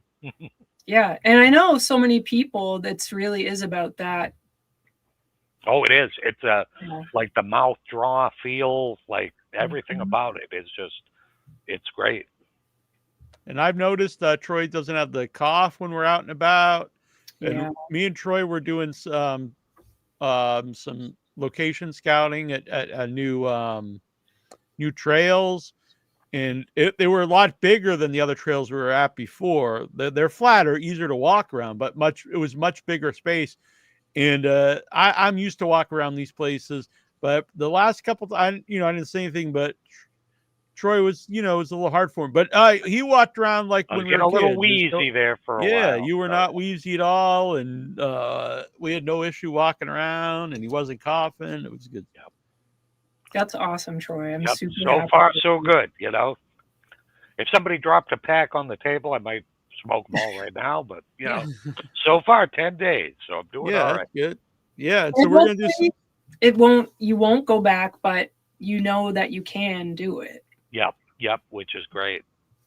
Yeah, and we're gonna do some more location scouting. Maybe we'll do some this week. It's really fun to do that. It's especially with me and Troy doing it, and because this was a place I'd never been, so that was fun to walk around. And What's gonna happen with the place you were gonna get? The what? The rental. Oh well, we'll just do it, later. I mean, yeah, just let them know. Yeah. So that place looks amazing. There was two that I asked 3 places. One place was just like, no, you can't film there. The one person went back and forth, but very cool. And the other person was just like, yeah, do whatever you want. I don't care. So yeah. In trash a place, I don't give a shit. I did notice that both of them are completely filled up from like June. But I think that's an ongoing thing. Is in the summer, every place is filled up. That's why I wanted to get it before Labor Day. That was a huge thing. Is like, we have to get it before Labor Day if we're gonna. So now, after what is it? Yeah, honestly, after like the end of August, it's after Labor Day, before Memorial Day. Yeah. Okay. So yeah, once we get the money, once we get the funding up, we'll get that up, soon, and then once we start to see if we're gonna get it, then we'll rent the place way in advance, and we'll be all set. Thank you to Michael Epstein. Yes. Because he knows what the fuck he's doing. Yeah. Rude, but and thank you to Sophia for giving him the okay to do some. Oh, sweet. Yeah. Thank you. No, it's been really invaluable because I know. Well, once upon a time when it was all starting out, it was going to be short, which right, yeah. You just I like how things evolve, though. It's kind of cool. Oh yeah, I'm really happy. I was getting very, very nervous about. But now I'm really pumped again, and it really is. It's an amazing feeling that so many of our friends from the independent filmmaker all want to help out, like guests on the show, people we know from film, and that's a really nice feeling that they think enough of us that I think this is something. And it's like when we always talk about people being supportive, and then to actually have people be really supportive, it's great. Yeah. I do think you're going to discover that not only do the people behind the scenes show support, but the audience. Yeah, hopefully. Yeah, I don't get nervous about that, but we'll see. You're so, oh man, behind the scenes, he's like $500. Dude, come on, man. Well, I mean, we can't just spend like tons of money without anything coming in and stuff. I mean, that's, you can't just throw away money with nothing coming in yet. But hopefully it works out.